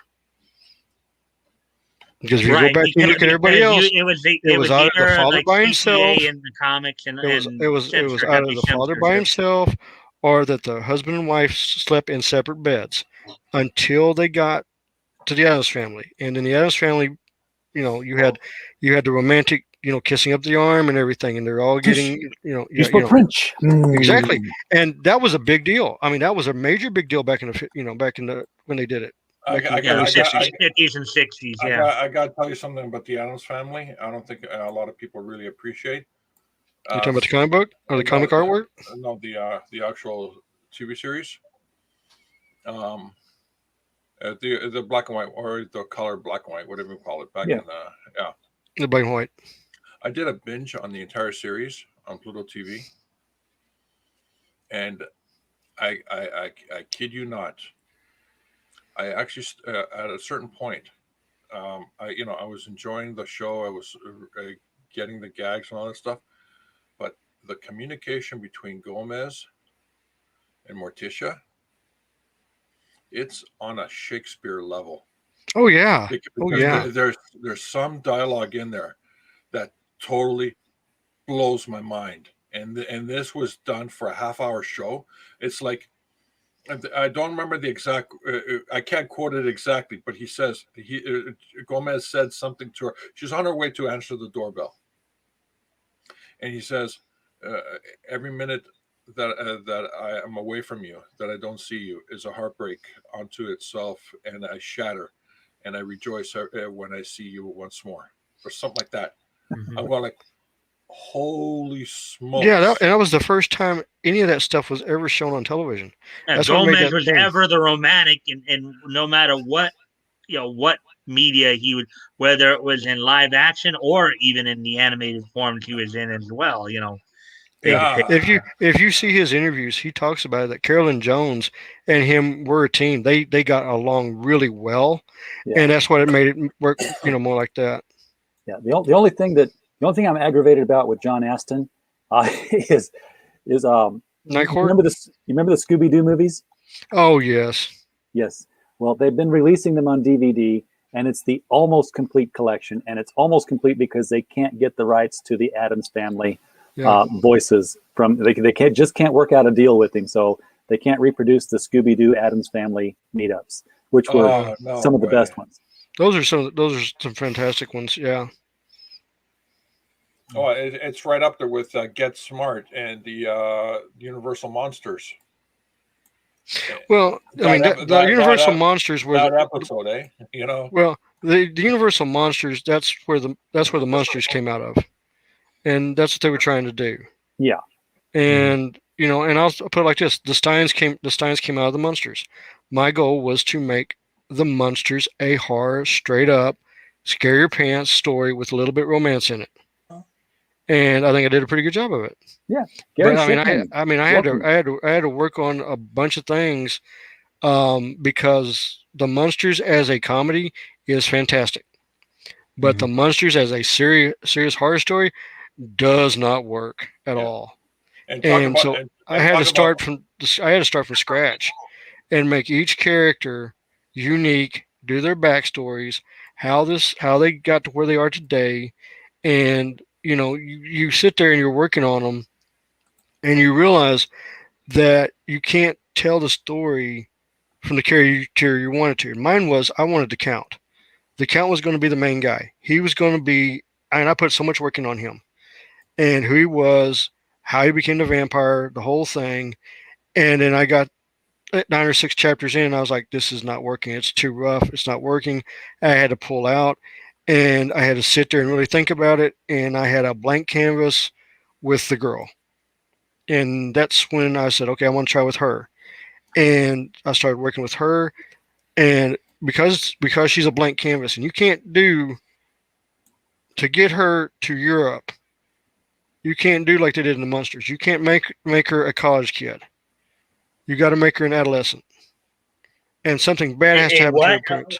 An You can't make adolescent. her what going to Europe? You cannot force a college girl by law to transfer to Europe for family if something happens to your family because of adulthood. But if you make her an adolescent, you can. So when I created Mary, I changed her look, made her long black hair, crystal green eyes, extremely beautiful. And I made her 17. She hadn't turned 18 when all this goes down. That way, by court order, she had to go to her relatives. So that's why I did her like I did. And then once she gets over there, that's when everything goes bonkers. But it was easier to work with her as the main character and make the story wrap around her to what she's going through to make the story flow. And it turned out to be such a really good story. Speaking of the Munsters, by the way, just a quick plug for for an oblique internet friend of mine. Butch Patrick is very active still in the horror scene. Works every Saturday night with Ivana Cadaver on U2 America. Ivana Cadaver runs the Macabre Theater, and it's 2 cheesy horror movies back to back every night. You can stream it. Isn't that a classic thing though? That stuff's been going on for what, last Is it 40 or 50 years? Where's it at? I have the link. Yeah, I'll find the link and put it in the chat here. While you're looking for the link, here's another monster tale. Gary Shipman. Yes. His next book is an art book, and it's big. It was 10 by 14 or 11 by 17. Yeah, with Titan, Mouse, and Might. Yeah. there's some phenomenal line work in there. I'm talking about line art, I know, but I like line art. So I'll tell you another horror story that nobody realizes is a werewolf story. And well, they just did it as a movie though. Is Red Riding Hood? That's a straight up werewolf tale. I mean, the whole thing about it is werewolf. well, yeah, because the wolf talks for one thing. Yeah, he's upright. So yeah, I mean that's an ancient werewolf tale. Well, is it really, or is it just Red Riding Hood fibbing because she was? No, I mean if you go back if you go back and look at the tale, it really is a werewolf tale. Yeah. But she could have been lying about accounting the werewolf. We think she went into the woods and met her boyfriend and ate the picnic basket and came home and said, "You won't believe this is why I didn't make it to Grandma's." Well, no, here's the thing. Remember, she gets the hunter to kill the werewolf. This is true. You know, going back to the Addams Family for a quick moment, just to give a bit of a quick plug here. So wait a minute. Well, hold a second. The hunter was tasked to kill the werewolf, much like the huntsman in Snow White Was tasked to kill Snow White. All these huntsmen always sent to kill somebody. Oh, wow. Now I'll say this about the huntsman in Snow White, and I don't care about her political views, but Charlize Theron in that movie was hot. I mean, she, as the evil queen, wow. She's a very bitter woman, eh? And by the way, Snow White, as much as Red Riding Hood is a vampire story, Snow White is a vampire story. And it's a very old story. If you don't believe me, read Neil Gaiman's Snow Glass Apples, told from the point of the quote-unquote evil queen, and see that it is. Well, also, if you go back and look where the Snow White tale comes from, it comes from an area that has a lot of werewolf tales, vampire tales. Yeah. Anyways, back to the point I was trying to get to. Yeah. MeTV recently started rebroadcasting the Addams Family at 6 p.m. Monday through Fridays. If you want, if you happen to have MeTV on your cable system, and you want to go back and watch that they're doing that again. I have them just all on DVD. throw that out. MeTV. So I put the YTAclub.com, that is U2 America, not YouTube America, U2 America. It's in the chat. Saturday nights, like 7 p.m. Central, when I'm doing like a stream. So I'm just kind of like undercutting myself here. But yeah, it's if you like the old schlocky stuff, this is like Night of the Living Dead, sorority school massacre, sorority house massacre kind of stuff. Very, very cheesy. And of course, Butch Patrick is always there on the commercial breaks talking with Ivana. And they're live streaming the whole event on Twitter talking about it. So it's a fun thing. And just because we were talking monsters. MeTV has something like that too with Svengali. Svengoolie, yeah. Svengoolie, yeah. I got to meet Butch Patrick at a Wizard World 5 or 6 years ago. It's a very old video down the stream in here. You can find it somewhere. Might actually be in my Facebook videos. I have to pull it out. But I hope he's getting good money from Fall Out Boy for that Uma Thurman song that they have. Well, I mean, he before the pandemic, they have an event over here in Mesquite where they actually have a complete 100% replica of the house. Ooh. And they do a big Halloween thing there. And I know 2018, he and Pat Priest came. So they both were there. Very cool. There is actually in the town I live here, down the road, there's a Mockingbird Lane, and it's very short. But I'm like, no, plow it out further until you're in the 1300 block, and I'll buy a house. Yeah, 1313. I want to be 1313 Mockingbird Lane. And do you remember the Addams Family's street address? Oh, I don't. I believe it is. I might get the house number wrong now. It's number 1 Old Cemetery Road.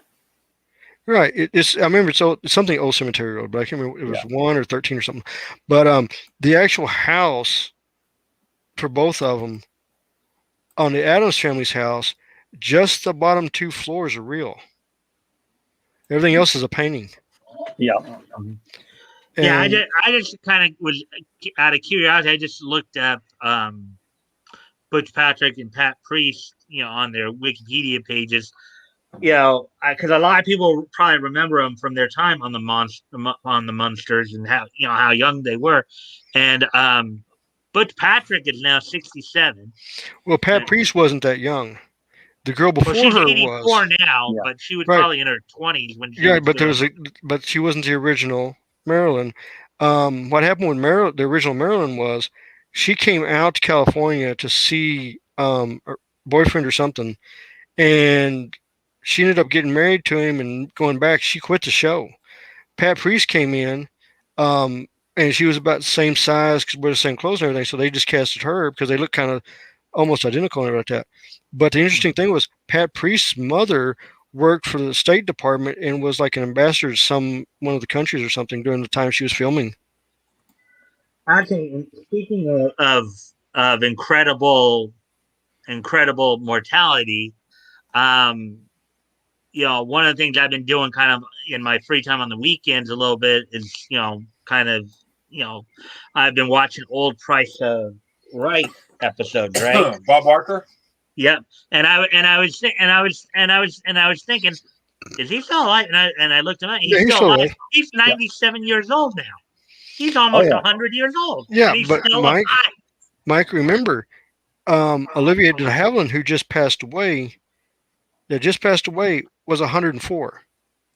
Yeah, I know there are a lot of them out there. A lot of them out there who are like still well into their 80s, 90s, and even hundreds. I mean, they lived well. I remember Butch Patrick from Lidsville. That was another. Yeah, I saw that too. He was the main character there in that. Do you remember the scandal regarding Bob Barker and Diane? Yeah, I do. Yeah. I don't. Well, I think I heard about it, but then I actually read I kind of saw that in the Wikipedia where apparently he and Diane had some kind of affair, and then she ended up suing him for sexual harassment, and then he got in trouble with another one of the models, with Holly Hallstorm as well. From what I recall, it's like everybody's going, "Good boy, Bob." Yeah. He's 85 years old. Good on you, man. Yeah. Oh, I guess you get the age pass at some point. And apparently they decide, well, we're going to make sure this never happens again, so we're going to put Drew Carey in the slot. Yeah. But Barter, from what I saw, he stayed with Price is Right until 2007. Yeah, he did. But what happened then is, from what I understand, there was a third lawsuit filed from a producer over a wrongful termination suit or something like that. Oh yeah, third time's the charm. Yep. That's. And then he punched Adam Sandler, and all was right with the world. Now on an interesting note, how many of you guys remember The Good, the Bad, and the Ugly? Well, who doesn't? I'm aware of it. I've heard of it. I know it was a Clint Eastwood movie. That's about the extent. Mike, you have not seen it? It just was something that never interested me. It is like one of the greatest westerns of all time. Mike, you ruined my image of you. You know that? You ruined my image of you. You really need to sit down and watch it. It's something amazing. But here's the thing: Back to the Future Part 3, because if you've watched that, you've kind of watched The Good, the Bad, the Ugly. Well, no. But I want to explain something about Good and Bad. Remember the cemetery scene? Of course. That's real. What do you mean that's real? The cemetery is real. Oh, okay, it's a real cemetery. Of course, it's in Spain. You can go visit it, and they do have the plaques up saying this is where they filmed it. They've got it's like a monument and everything like that. But when you go down to the center, the tree's still there. The grave that says Art Stanton and the one beside it that says unknown is still there. Okay, for a moment there, when you said the cemetery is real, I thought, what, they used real bullets at that? No, not the shop. But I'm talking about the cemetery itself, with the graves and everything. Well, of course, all the sets in that movie were real. But I'm saying it's still there today. So you can go visit it. You can go visit it and have a shootout. You can actually Google map it, and you can see it from the air. Oh shoot, that's awesome. Walking there with a potbelly stove grill up your shirt, and that But yeah, I'm- it was really cool. I was looking at pictures of it, and there's 2 videos on YouTube where they go on tour. They show you how to get there on the road, because it's out there. It's out in the middle of nowhere. Okay, I well, mean, Yeah, literally, I they haven't. filmed I it all on his myself phone. have not seen a whole lot of Western movies. I like probably What? one of the ones that wasn't per se based off of like a TV series. Like I've seen some of the Dr. Quinn movies, but Mike, I Mike, this is not a Dr. Quinn movie, Mike. No, this. I Believe me, know that. I know if you that. see But when you watch but this the one, movie, the you're one, going to be, oh my I'd god. say the one original Western movie series that I've seen that I liked was The Gambler with Kenny Rogers. Those are TVs. We're talking Yeah. actual movies. Mike, you're again. You ruined my image of you. You know. Okay, Mike. Here's a list of movies. Hey, everybody's got different tastes, you guys. Here's we a got list to of give Mike a westerns. list of movies to watch. I'm fixing to give him a list of westerns to watch. This is not a taste test, Mike. Okay. This is a geek cred. Okay. And I know George is going to probably say, yeah, go see those. Number 1, The Good and the Bad and the Ugly. Yep. Number 2, Fistful of Dollars. Yep. Number 3, Few Dollars More. Yep. Number 4, Once Upon a Time in the West. Yep. Number 5, The Outlaw Josie Wells. Yep. Those 5 you need to see. Well, that's your opinion. No, You're seriously, entitled to. I guarantee you, basically you the sit man down with and no you start name. watching those, you're going to get hooked real quick. We I want mean, to I'm just- Mike. We want to convert you. Okay. We want. No, that's George. We want to make you Eastwood Gate, okay? Quit! That's Don't right. denounce Eastwood Gate. I've Yeah, but see, never. Once Upon a Time in the West, Eastwood's not in it. I know. I had to come up with something. Yeah. Spaghetti But he Gate? was supposed to be. Ah, for crying out loud! Really? You didn't know that, George? No, I didn't know that. It was supposed to be Lee Van Cleef and Clint Eastwood, and both of them had other priorities, and Eastwood had gone home. That's why they got Bronson and Ford to come in. Holy smokes! Now, probably one of the main Charles Bronson movies I think I've seen was that I did see and kind of liked was The Dirty Dozen. That's Yeah. one. It's a good one. Yeah, that's good. And also, Yeah, and I'm also, not, guys. I'm not really a big movie person. I don't also Magnificent like- Seven. like. I don't No, sit there. no. I'm, If you're gonna I've do never Magnificent really been Seven, the type to go the out original. to theaters a whole lot. watch the original Seven Samurais.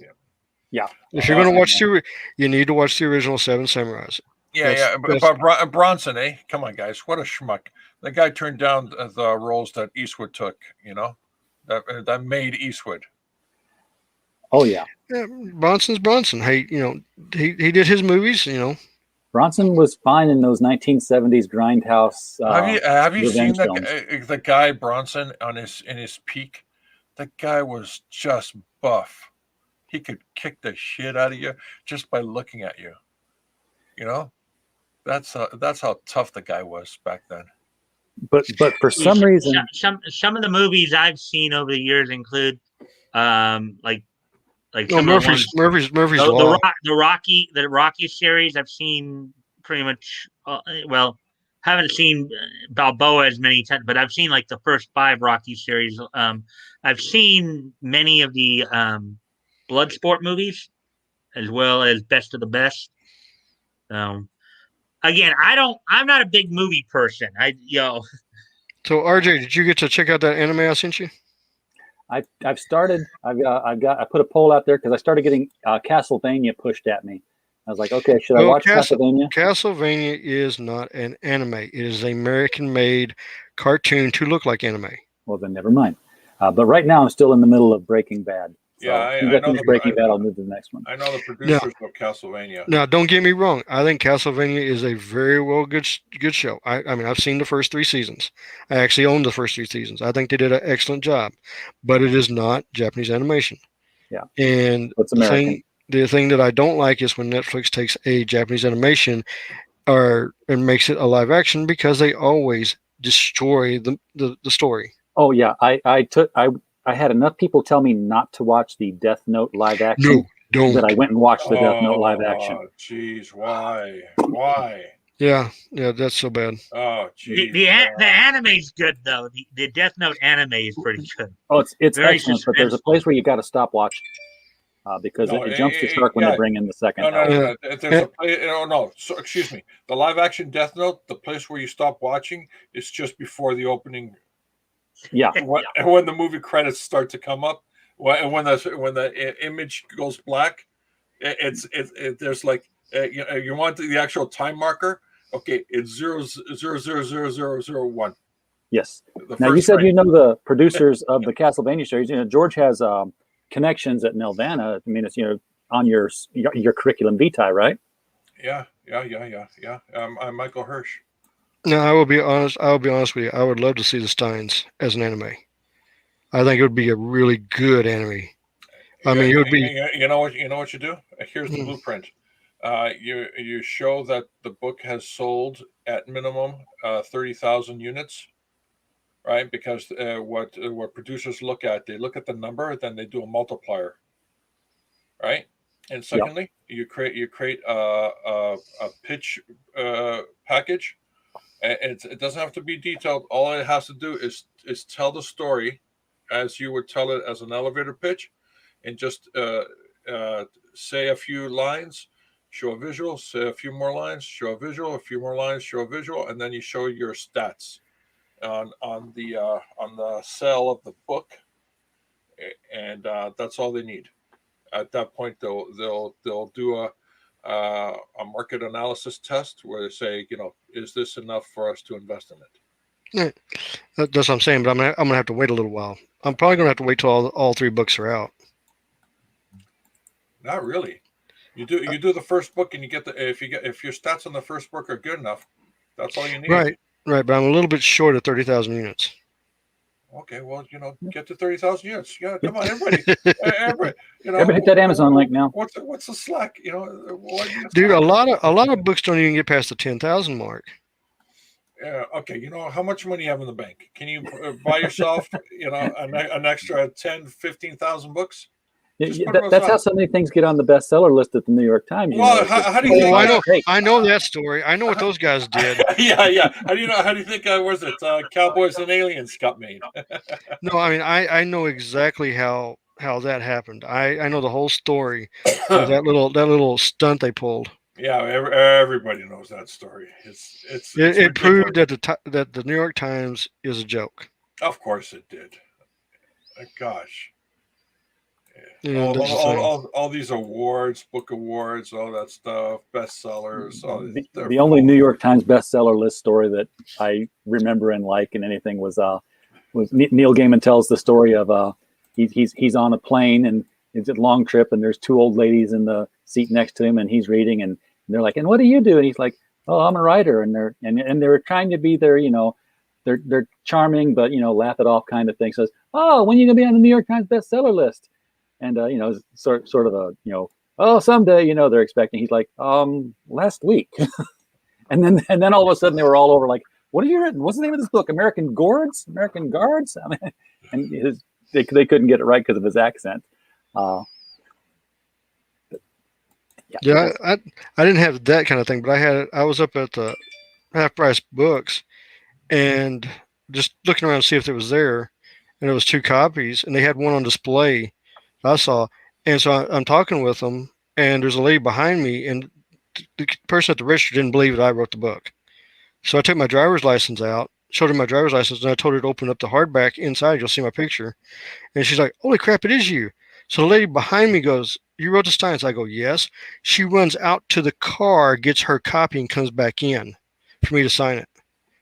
Oh, and yeah. I was like, yeah, I'll sign it. I mean, you already bought it? Yeah, I'll sign it. At which point you ask for the manager so you can set a date at Half Price Books to do a book signing because they'll do that because I've done that.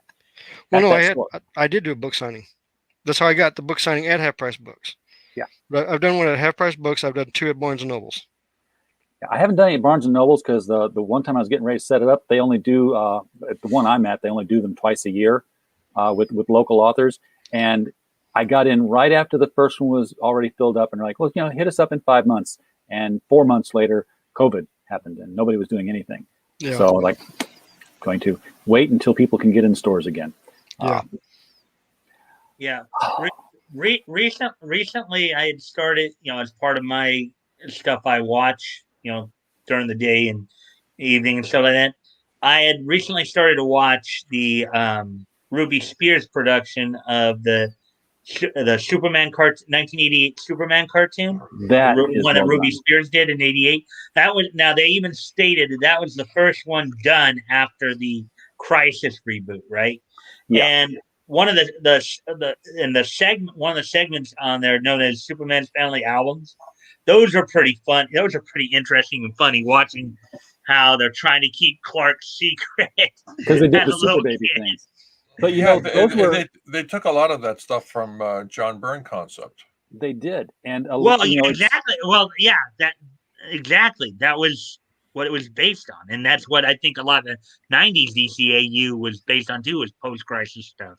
and it I think flew right in the face of the whole, you know, we have to slim down animation cells to, you know, just the bare basics to make it easier to animate. Ruby Spears comes along and it looks like it's lifted right off the comics page. the funniest thing that ever happened to Superman was the guy that came back in time. Lois is there. Clark Kent. He's dressed as Clark Kent. Walks up, and he's like, "You must be the." It was either dumbest or stupidest woman in the world. Yeah, and he does that. He goes, "Notice, Clark Kent takes glasses off. Superman puts his glasses back on. Clark Kent." And she's like, and I thought for me, I mean, I could have flipped this page. I thought she was going to say SOB, you know, but she That was the just television show. no, It yeah, was, and she just hauled off and slapped him. yeah, that was Tempest, and he's telling, you know, that, like, yes, you're remembered in the future. You're remembered as the stupidest reporter alive. Yeah, that's a great. And she's like, "What?" And then he does that. Yeah. Yeah, Yeah, that was a one great one of the scene. other things about the series I was just talking about too, the Ruby Spears series, is that they had actually among the voice cast and crew, they brought in a number of people who actually also worked on Super Friends for that. Stanley Ralph Ross, who voiced Perry Wright in the Superman cartoon, had voiced Gorilla Grodd, and after Ted Cassidy's passing, Brainiac, the Super Friends series. Mark Taylor, who was Jimmy Olsen in the '88 series, was previously Firestorm in the legendary Super. So they brought in a number of and Bill Woodson was also brought in to do the narration, who had done the Yeah, narration. they like to reuse their voice actors a lot. They're almost like studio players at some point. Yeah. Well, It's like, hey, we're DCAU gonna- had a number of those too. You know, Yeah. Kevin Conroy became Batman, and then granted, they had two different. Like Tim Daly did Superman for Superman the animated series, but then George Newbern, you know, was used for Justice League. I don't know why. I never seen anything on why that happened. and they've had a number of different Batman voices now. Some interesting ones. I mean, you know, D. Bradley Baker. No, not D. Bradley Baker. Oh, It just depends on what movie they're doing and how the Yeah. director wants to go. exactly. Conway, you know, Conway has been doing it for so long. He's basically become the voice of Batman. Yeah. And it's just like Mark Hamill. Mark Hamill has become the voice of the Joker. Well, it's kind of funny too with Hamill too, because Hamill seems to get cast. I mean, it's not just the Joker. He seems to get cast as somewhat maniacal villains, because not only was he doing the Joker during the '90s, he also did Hobgoblin in the Spider-Man series as well of the '90s. And he live action did the Trickster on the Flash series. Yeah, he did. Mm-hmm. But, you know, Well, and when the Trickster guest starred on, if I remember correctly, I think when the Trickster guest starred in the Justice League episode Flash and Substance, I think that was Hamill's voice as well. yeah.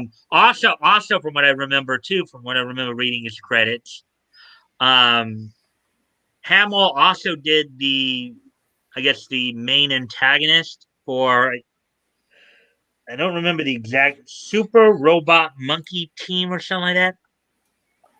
It was this thing about these monkeys who fought I remember the show, but I can't remember the exact order of the. Yeah, the title. I can look it up. It was one of those weird things. There was an episode of the Flash, the current series, where Barry goes to Earth 2 to get you know, the John Wesley ship Flash to get some help, and it was cool because happening on Earth 2 at that point, John Wesley's ship was in battle with the Trickster, and they got Mark Hamill to come back and play that role. That was awesome. That was fun. That was awesome, and which actually led to the 90 series, and they finished the 90 series in the Flash. It's a Crisis on Earth series. I was totally floored. They actually they brought him back as that '90s Flash. Yeah, they had the balls to do that. I mean, that's how And, amazing. and that he was. still looked good. He still looked good. Yeah. And every one of those worlds, I mean, it was great to see. They kept a lid on so much before that Crisis episode hit. So when you knew that Burt Ward had been hired, but you didn't know for what. Then you see Earth 66, and like, oh, 1966. Earth 89, they had Robert Knox there, Alexander Knox, to do that. Yeah, he was a Mark Hamill was a Skeleton King in Super Robot Monkey Team Hyperforce Go. That's the world's longest title. But my squee moment in in the entire Crisis thing was when they unannounced go to Earth 666 and made Lucifer part of the Crisis universe. And like they actually got Tom Ellis to play Lucifer and talk to John Constantine. That was freaky awesome. That was freaky awesome, man. I was like, oh my god. Yeah, kind of interesting that Mark Hamill goes from being known as Luke Skywalker to voicing psychotic villains. Yeah, that's got to be quite a range. He found his niche. Yeah. I mean, he went from Luke Skywalker to Stingray Summer to the Joker. Listen, I got to ask you guys, the 1966 cartoons. Marvel came out with the marvelous Marvel Melodies. The Marvel superheroes and Spider-Man. Okay, so the Marvel superheroes in '66, and you had Spider-Man in '67, which was amazing. I mean, just the jazzy music alone in that series was amazing. That was done by Grant Ray Lawrence Animation up in Canada. Yeah, I got the music on that. It's just amazing. But here's the thing, do you remember the DC cartoons? From Filmation. Those shorts. Yeah. Oh my God, they literally lifted everything right out of the comic books at that particular time in space. So here's how that happened, because I talked to Lou Scheimer and I have that audio interview on our podcast. Oh, sweet. Elliot Bridwell, E. Nelson Bridwell, was going through Filmation. They were trying to court him because DC wanted somebody to do a Superman cartoon. They were visiting Filmation. Well, they had no animators yet. They were still setting up. So they put a mannequin at the front desk as a receptionist. Oh yeah, I remember this. They hired actors to play the part of animators so they'd look busy at the desks as Bridwell was walking through. One of those actors was Ted Knight. And Ted was told, says, hey, if we stop at this place, you turn around to Scheimer and say, hey, Lou, we need more plates for the project on, the X-17 series. Well, Bridwell walked past, and Scheimer just kept walking past with him, and Knight didn't get to say his line, so he chased them down. Was like, hey, Lou, hey, Lou, hey, Lou. And it's like, oh, just like he did on the Lou Grant show all the time. But that was Ted Knight's one of his first acting jobs, was being an animator for Lou Scheimer. And of course, they put it over on Bridwell, and he signed them, and then they had to get actual animators to do the series. And did the funny thing too about Ted Knight would eventually become the narrator for the Aquaman segments on the Superman Aquaman. And here's another interesting little note. Bud Collyer, who had done Superman's voice in that series. Yes. Previously, as I remember this, I believe he also did Superman's voice for the Fleischer cartoons in the 40s. He did, yes, and the radio program. Mm-hmm. So you could argue that Bud Collyer was the voice of the Golden Age. Well, even though technically Kirk Allen. Filmation cartoons were based more on the Silver Age. Yeah. But Kirk Allen's our first Superman. from the serials. I was going somewhere with that. Kirk Allen, he had a good look, a physique, the whole thing.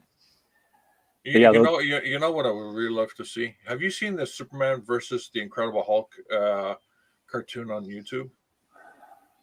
No, I haven't. I haven't even heard about it. Oh my gosh. Okay, give me a sec. You guys are about to freak out.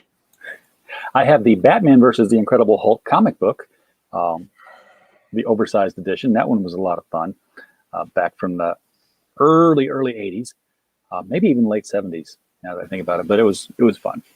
Yeah, actually, one of the things I was even thinking about today is, as I was thinking, or over the past couple of days, as I'm thinking ahead over the next few Fridays, as I'm, planning out, what I'm going to cover for October of 1937 on the comics retrospect. I was thinking about how Popeye, back in the late 30s, there was a very popular character. How he was all over media. He, they still had him doing the strips for King Feature Syndicate, which were, of course, being reprinted in David McKay publications, with King Comics and all that. And then, and Fleischer was doing the Popeye cartoons and the Popeye cartoon shorts, animated shorts in the 30s, the ones we all remember with the do do do do do do do do do. Yeah. And I was just thinking about how popular he was back then, and over time, how Popeye was a pretty big franchise. I mean, 20 miles from where I grew up is Chester, Illinois, the county seat for Randolph County, Illinois. And as you cross the bridge from Missouri and you get off, there is a bronze Popeye statue celebrating the hometown of Popeye. And you can walk around town. There is a Popeye museum. There are statues all over the place to the different characters from Thimble Theater. E. Seeger lived there. And you based a lot of the characters off people who were in the town. There's a Wimpy's hamburger restaurant. It's all Popeye around there if you wanted to take a Popeye tour. Okay, there's the link in the private chat. Click on it, share with audio. I mean, this is incredible. Okay, getting it up here. It's loading. It's called Superman versus Hulk so far. So yeah, I took all the YouTube pieces and put it into one video. I see. So I'm just waiting for it to load up here because I've got these little bars dancing up and down in the middle of the screen as BitChute loads. Oh, I do have some anime news. Tell us. Studio Ghibli has got a new movie coming out. It looks fantastic. The guy's never gonna retire. He's gonna die behind the table. Well, of course, you have to remember, Studio Ghibli's a Japanese company. Japanese don't retire. Nope. Well, yeah, but I have heard that Hayao Miyazaki's son's been doing more work. Yeah. And one of the animators has passed away. But this new one looks really good. George's is not loading. Really? Yeah, it's taking forever. All right, give me a sec. Let me share my screen. See if it. Okay, mine's playing it. I'll share screen. Give me a sec. Okay, you share your screen with sound. We'll play it from you. Okay.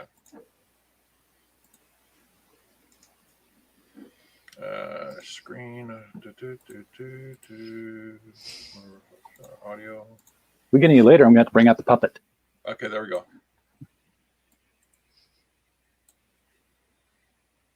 All right, so let's.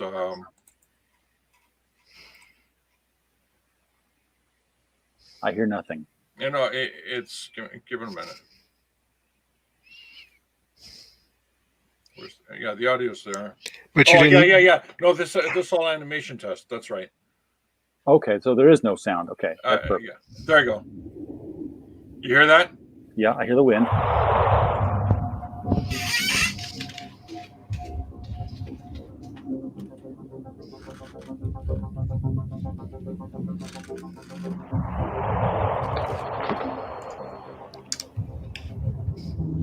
Okay, watch carefully because the Hulk goes into multiple changes because he's done this over the period of like 4 to 6 years, all the segments so far.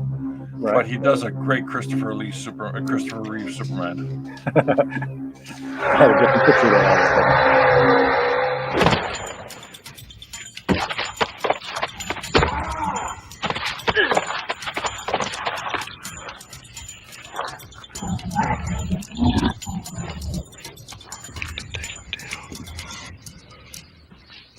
Because you'll notice the Hulk goes from a 2008 Hulk to the Mark Ruffalo Hulk.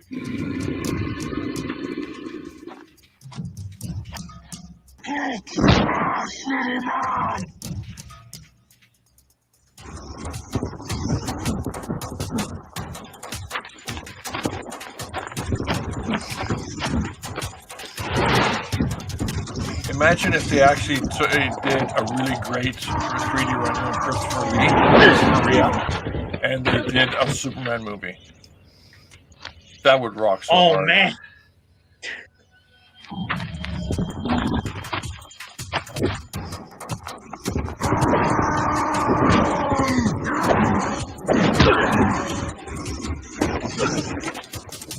So many tools out there now for amateur animators to do great work there in 3D. Okay, this is a newer. Yeah, he's improved already in this next part.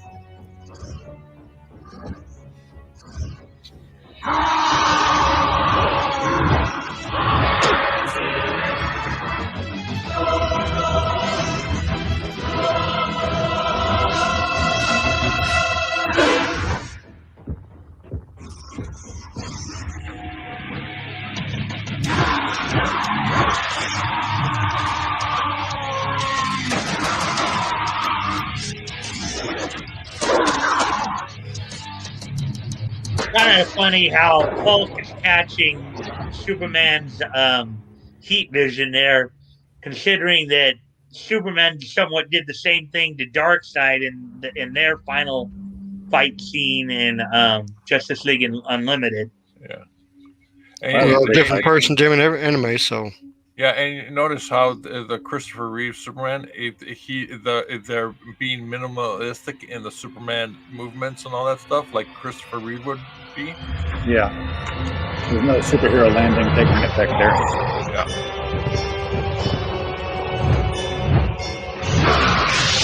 Notice the rendering now has improved quite a bit.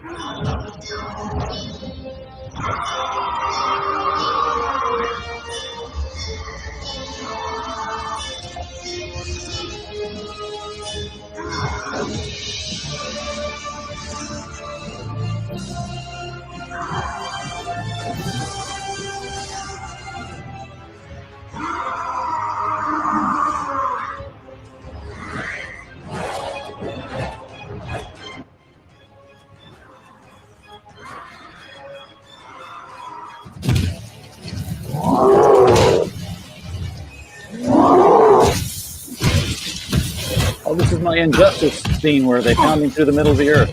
Yeah, new Hulk right now. Right. Lou Ferrigno Hulk. Yeah.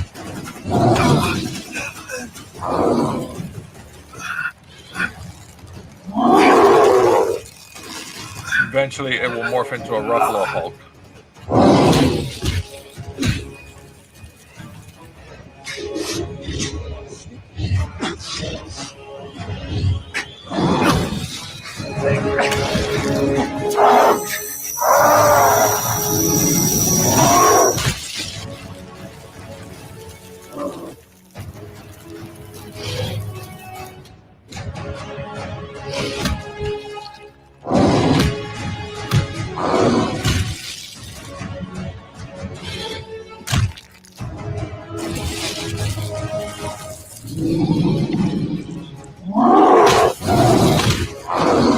Puny God.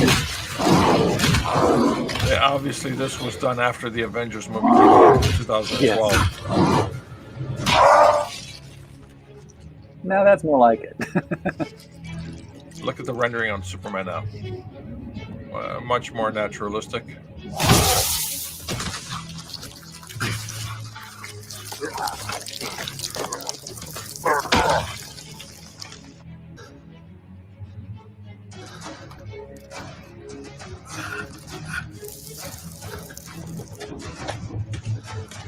notice the hair is not plastic anymore? Yep. Yeah, it's not plastered down like it was.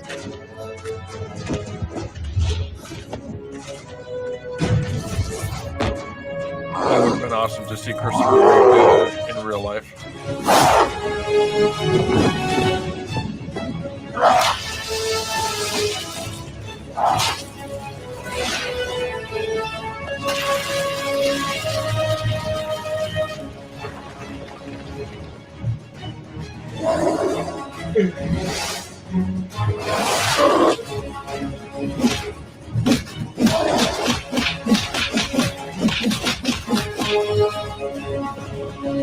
You're just gonna make him angrier.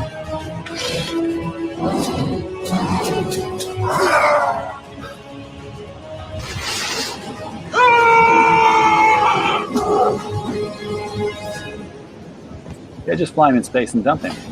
Come on.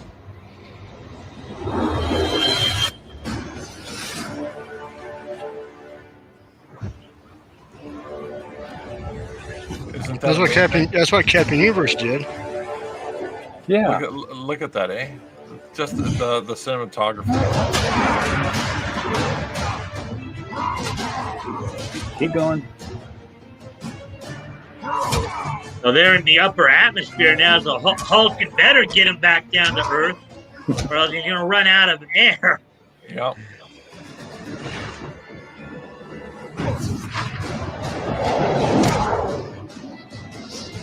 Let's both of us take a quick flight through the center of the sun and see who's stronger. I don't think Superman would make it to the center of the sun. He lives there in Superman in DC 1 million.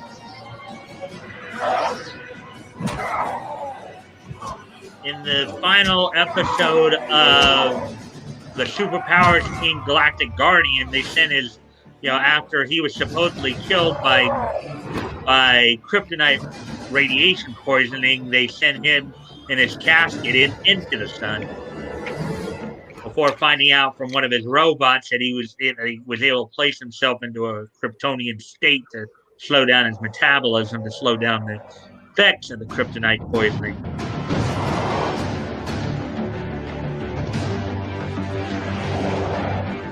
This was done by a single guy, right? Supposedly in his basement. Imagine if a studio took it this seriously, This is like the Sandy Calora videos. I don't know if you've ever seen those.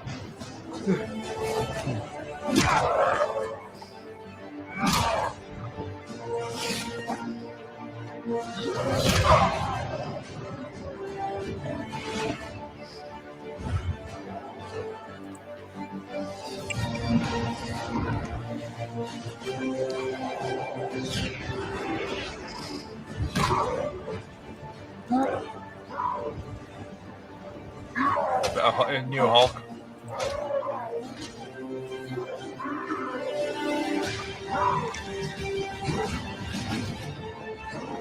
If you notice, the scale of the Hulk has changed.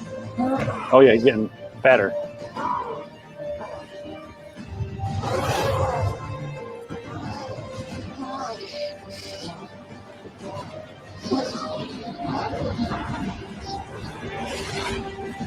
Again, up in the stratosphere, he might be able to do the Hulk by basically putting him up somewhere where he can't breathe.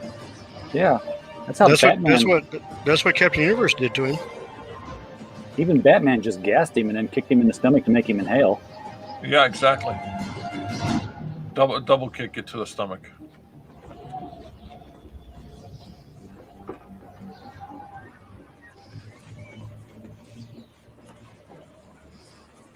Well, the one thing, though, I would think, though, by the time he gets up into space like this, you would think that the Hulk would start floating off of Superman's hands here.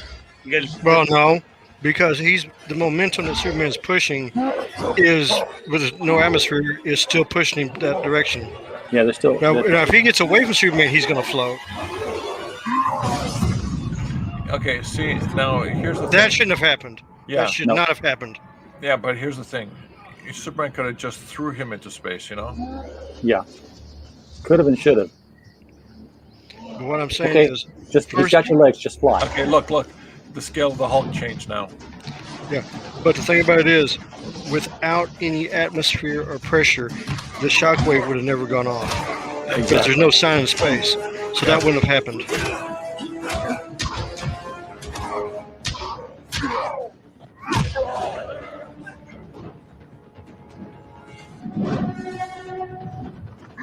Hey, Hulk, you don't tug. You know the cape that it's not actually attached to the costume. It's tucked into the collar of the. So he could have easily pulled the cape and would have come off Superman. Yeah.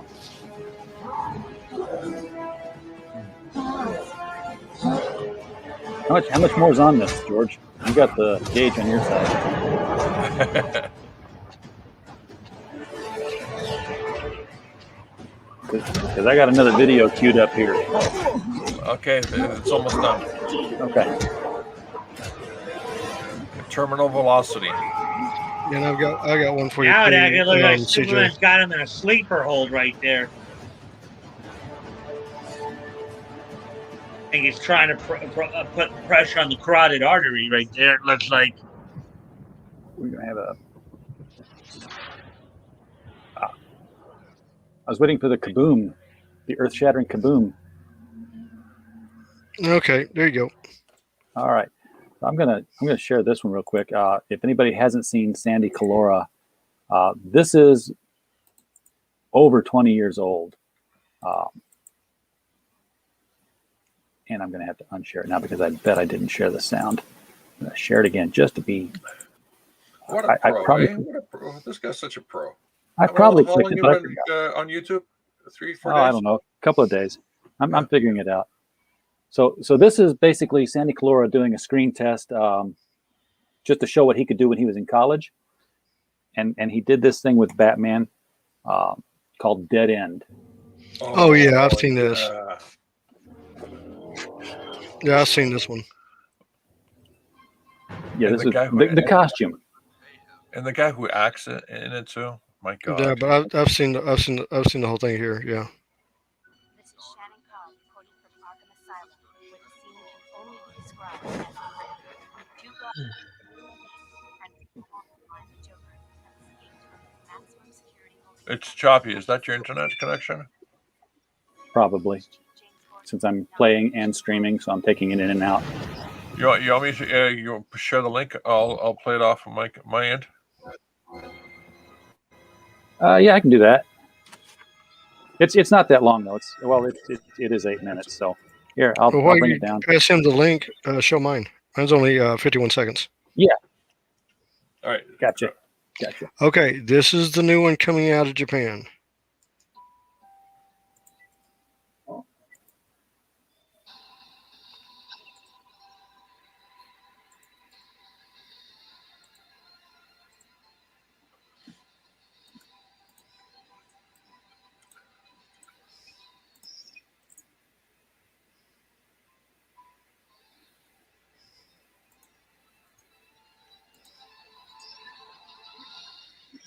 This is a trailer. We're promoting Bell.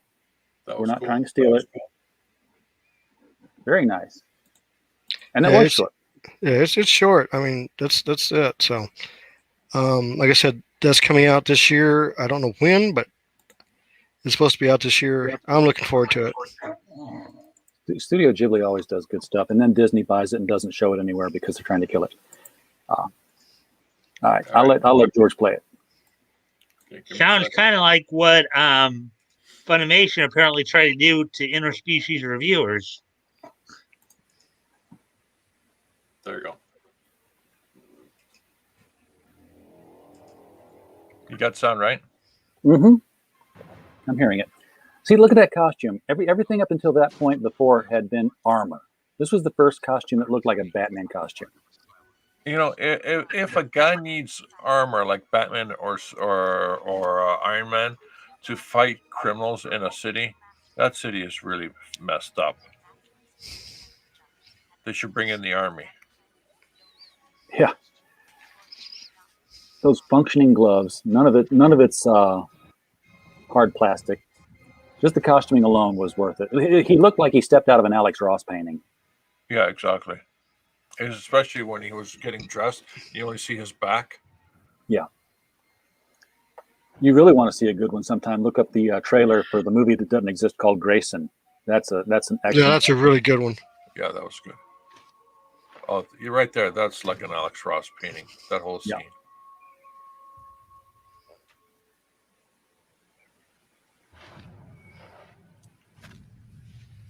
I think we're running everybody off. I think we have. Well, I looked a second ago, and I saw that on YouTube. It looks like they're only saying there's one person watching now. Yeah. Yeah, it's probably Harold. And they're gonna pick it up on replays. When we get struck for showing all these videos.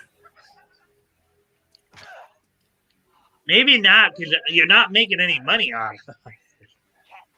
Might be by the end of the week, though. Oh,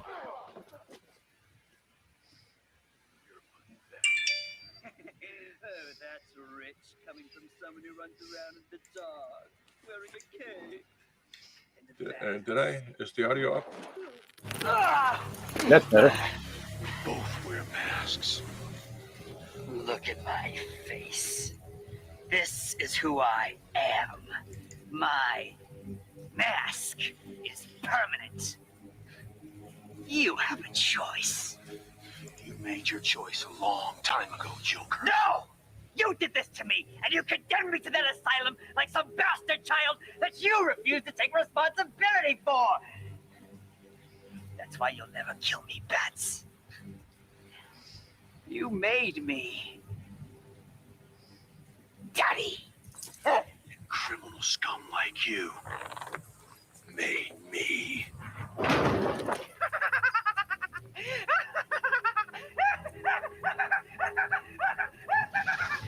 You're going back to Arkham.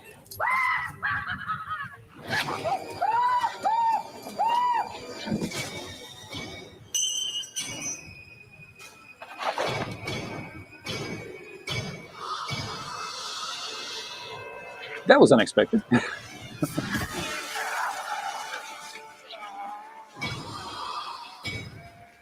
You pause that?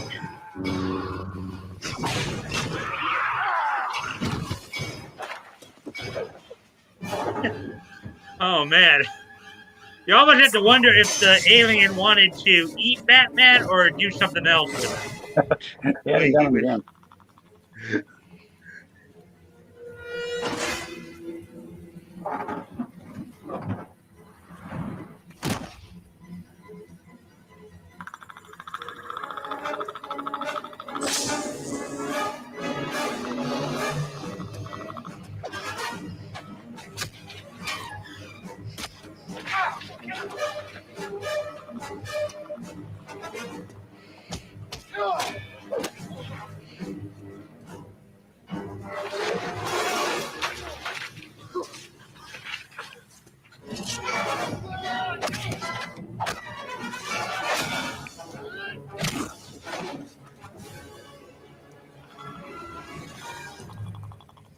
See, right about now, Batman will pull out some gadgets out of his belt and throw it at him. Oh, yeah. There'd be a flashbang coming up.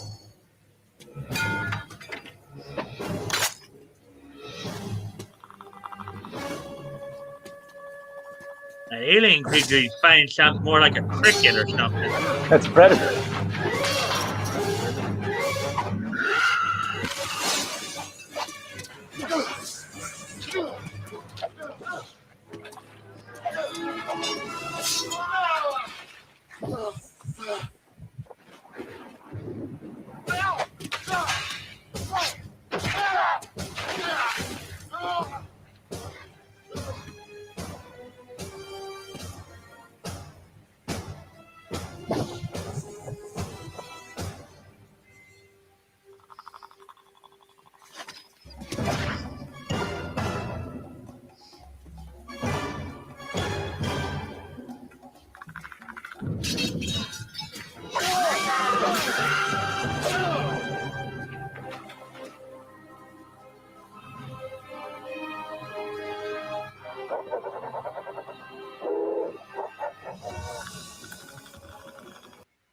Is HelloFresh worth the Oh, price? for crying out loud. Absolutely.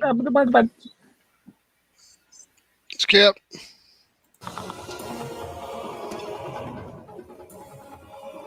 That was the worst place to possibly put one. I mean, it's right there at the end.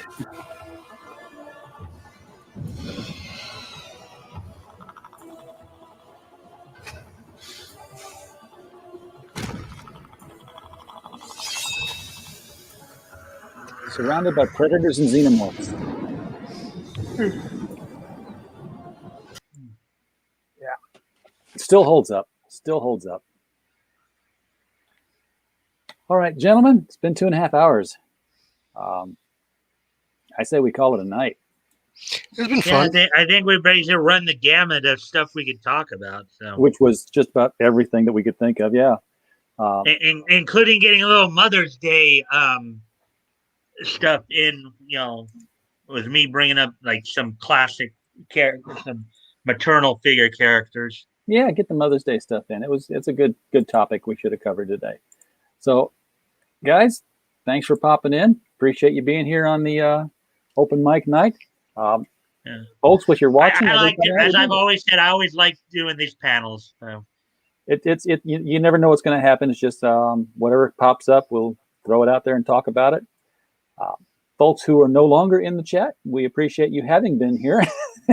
And we hope that while you were here, you had a blast. We look forward to seeing you guys next Sunday on Open Mic. And don't be afraid of being part of the show. The link is always there for you to use and jump in. Gentlemen, we will see you. You want to get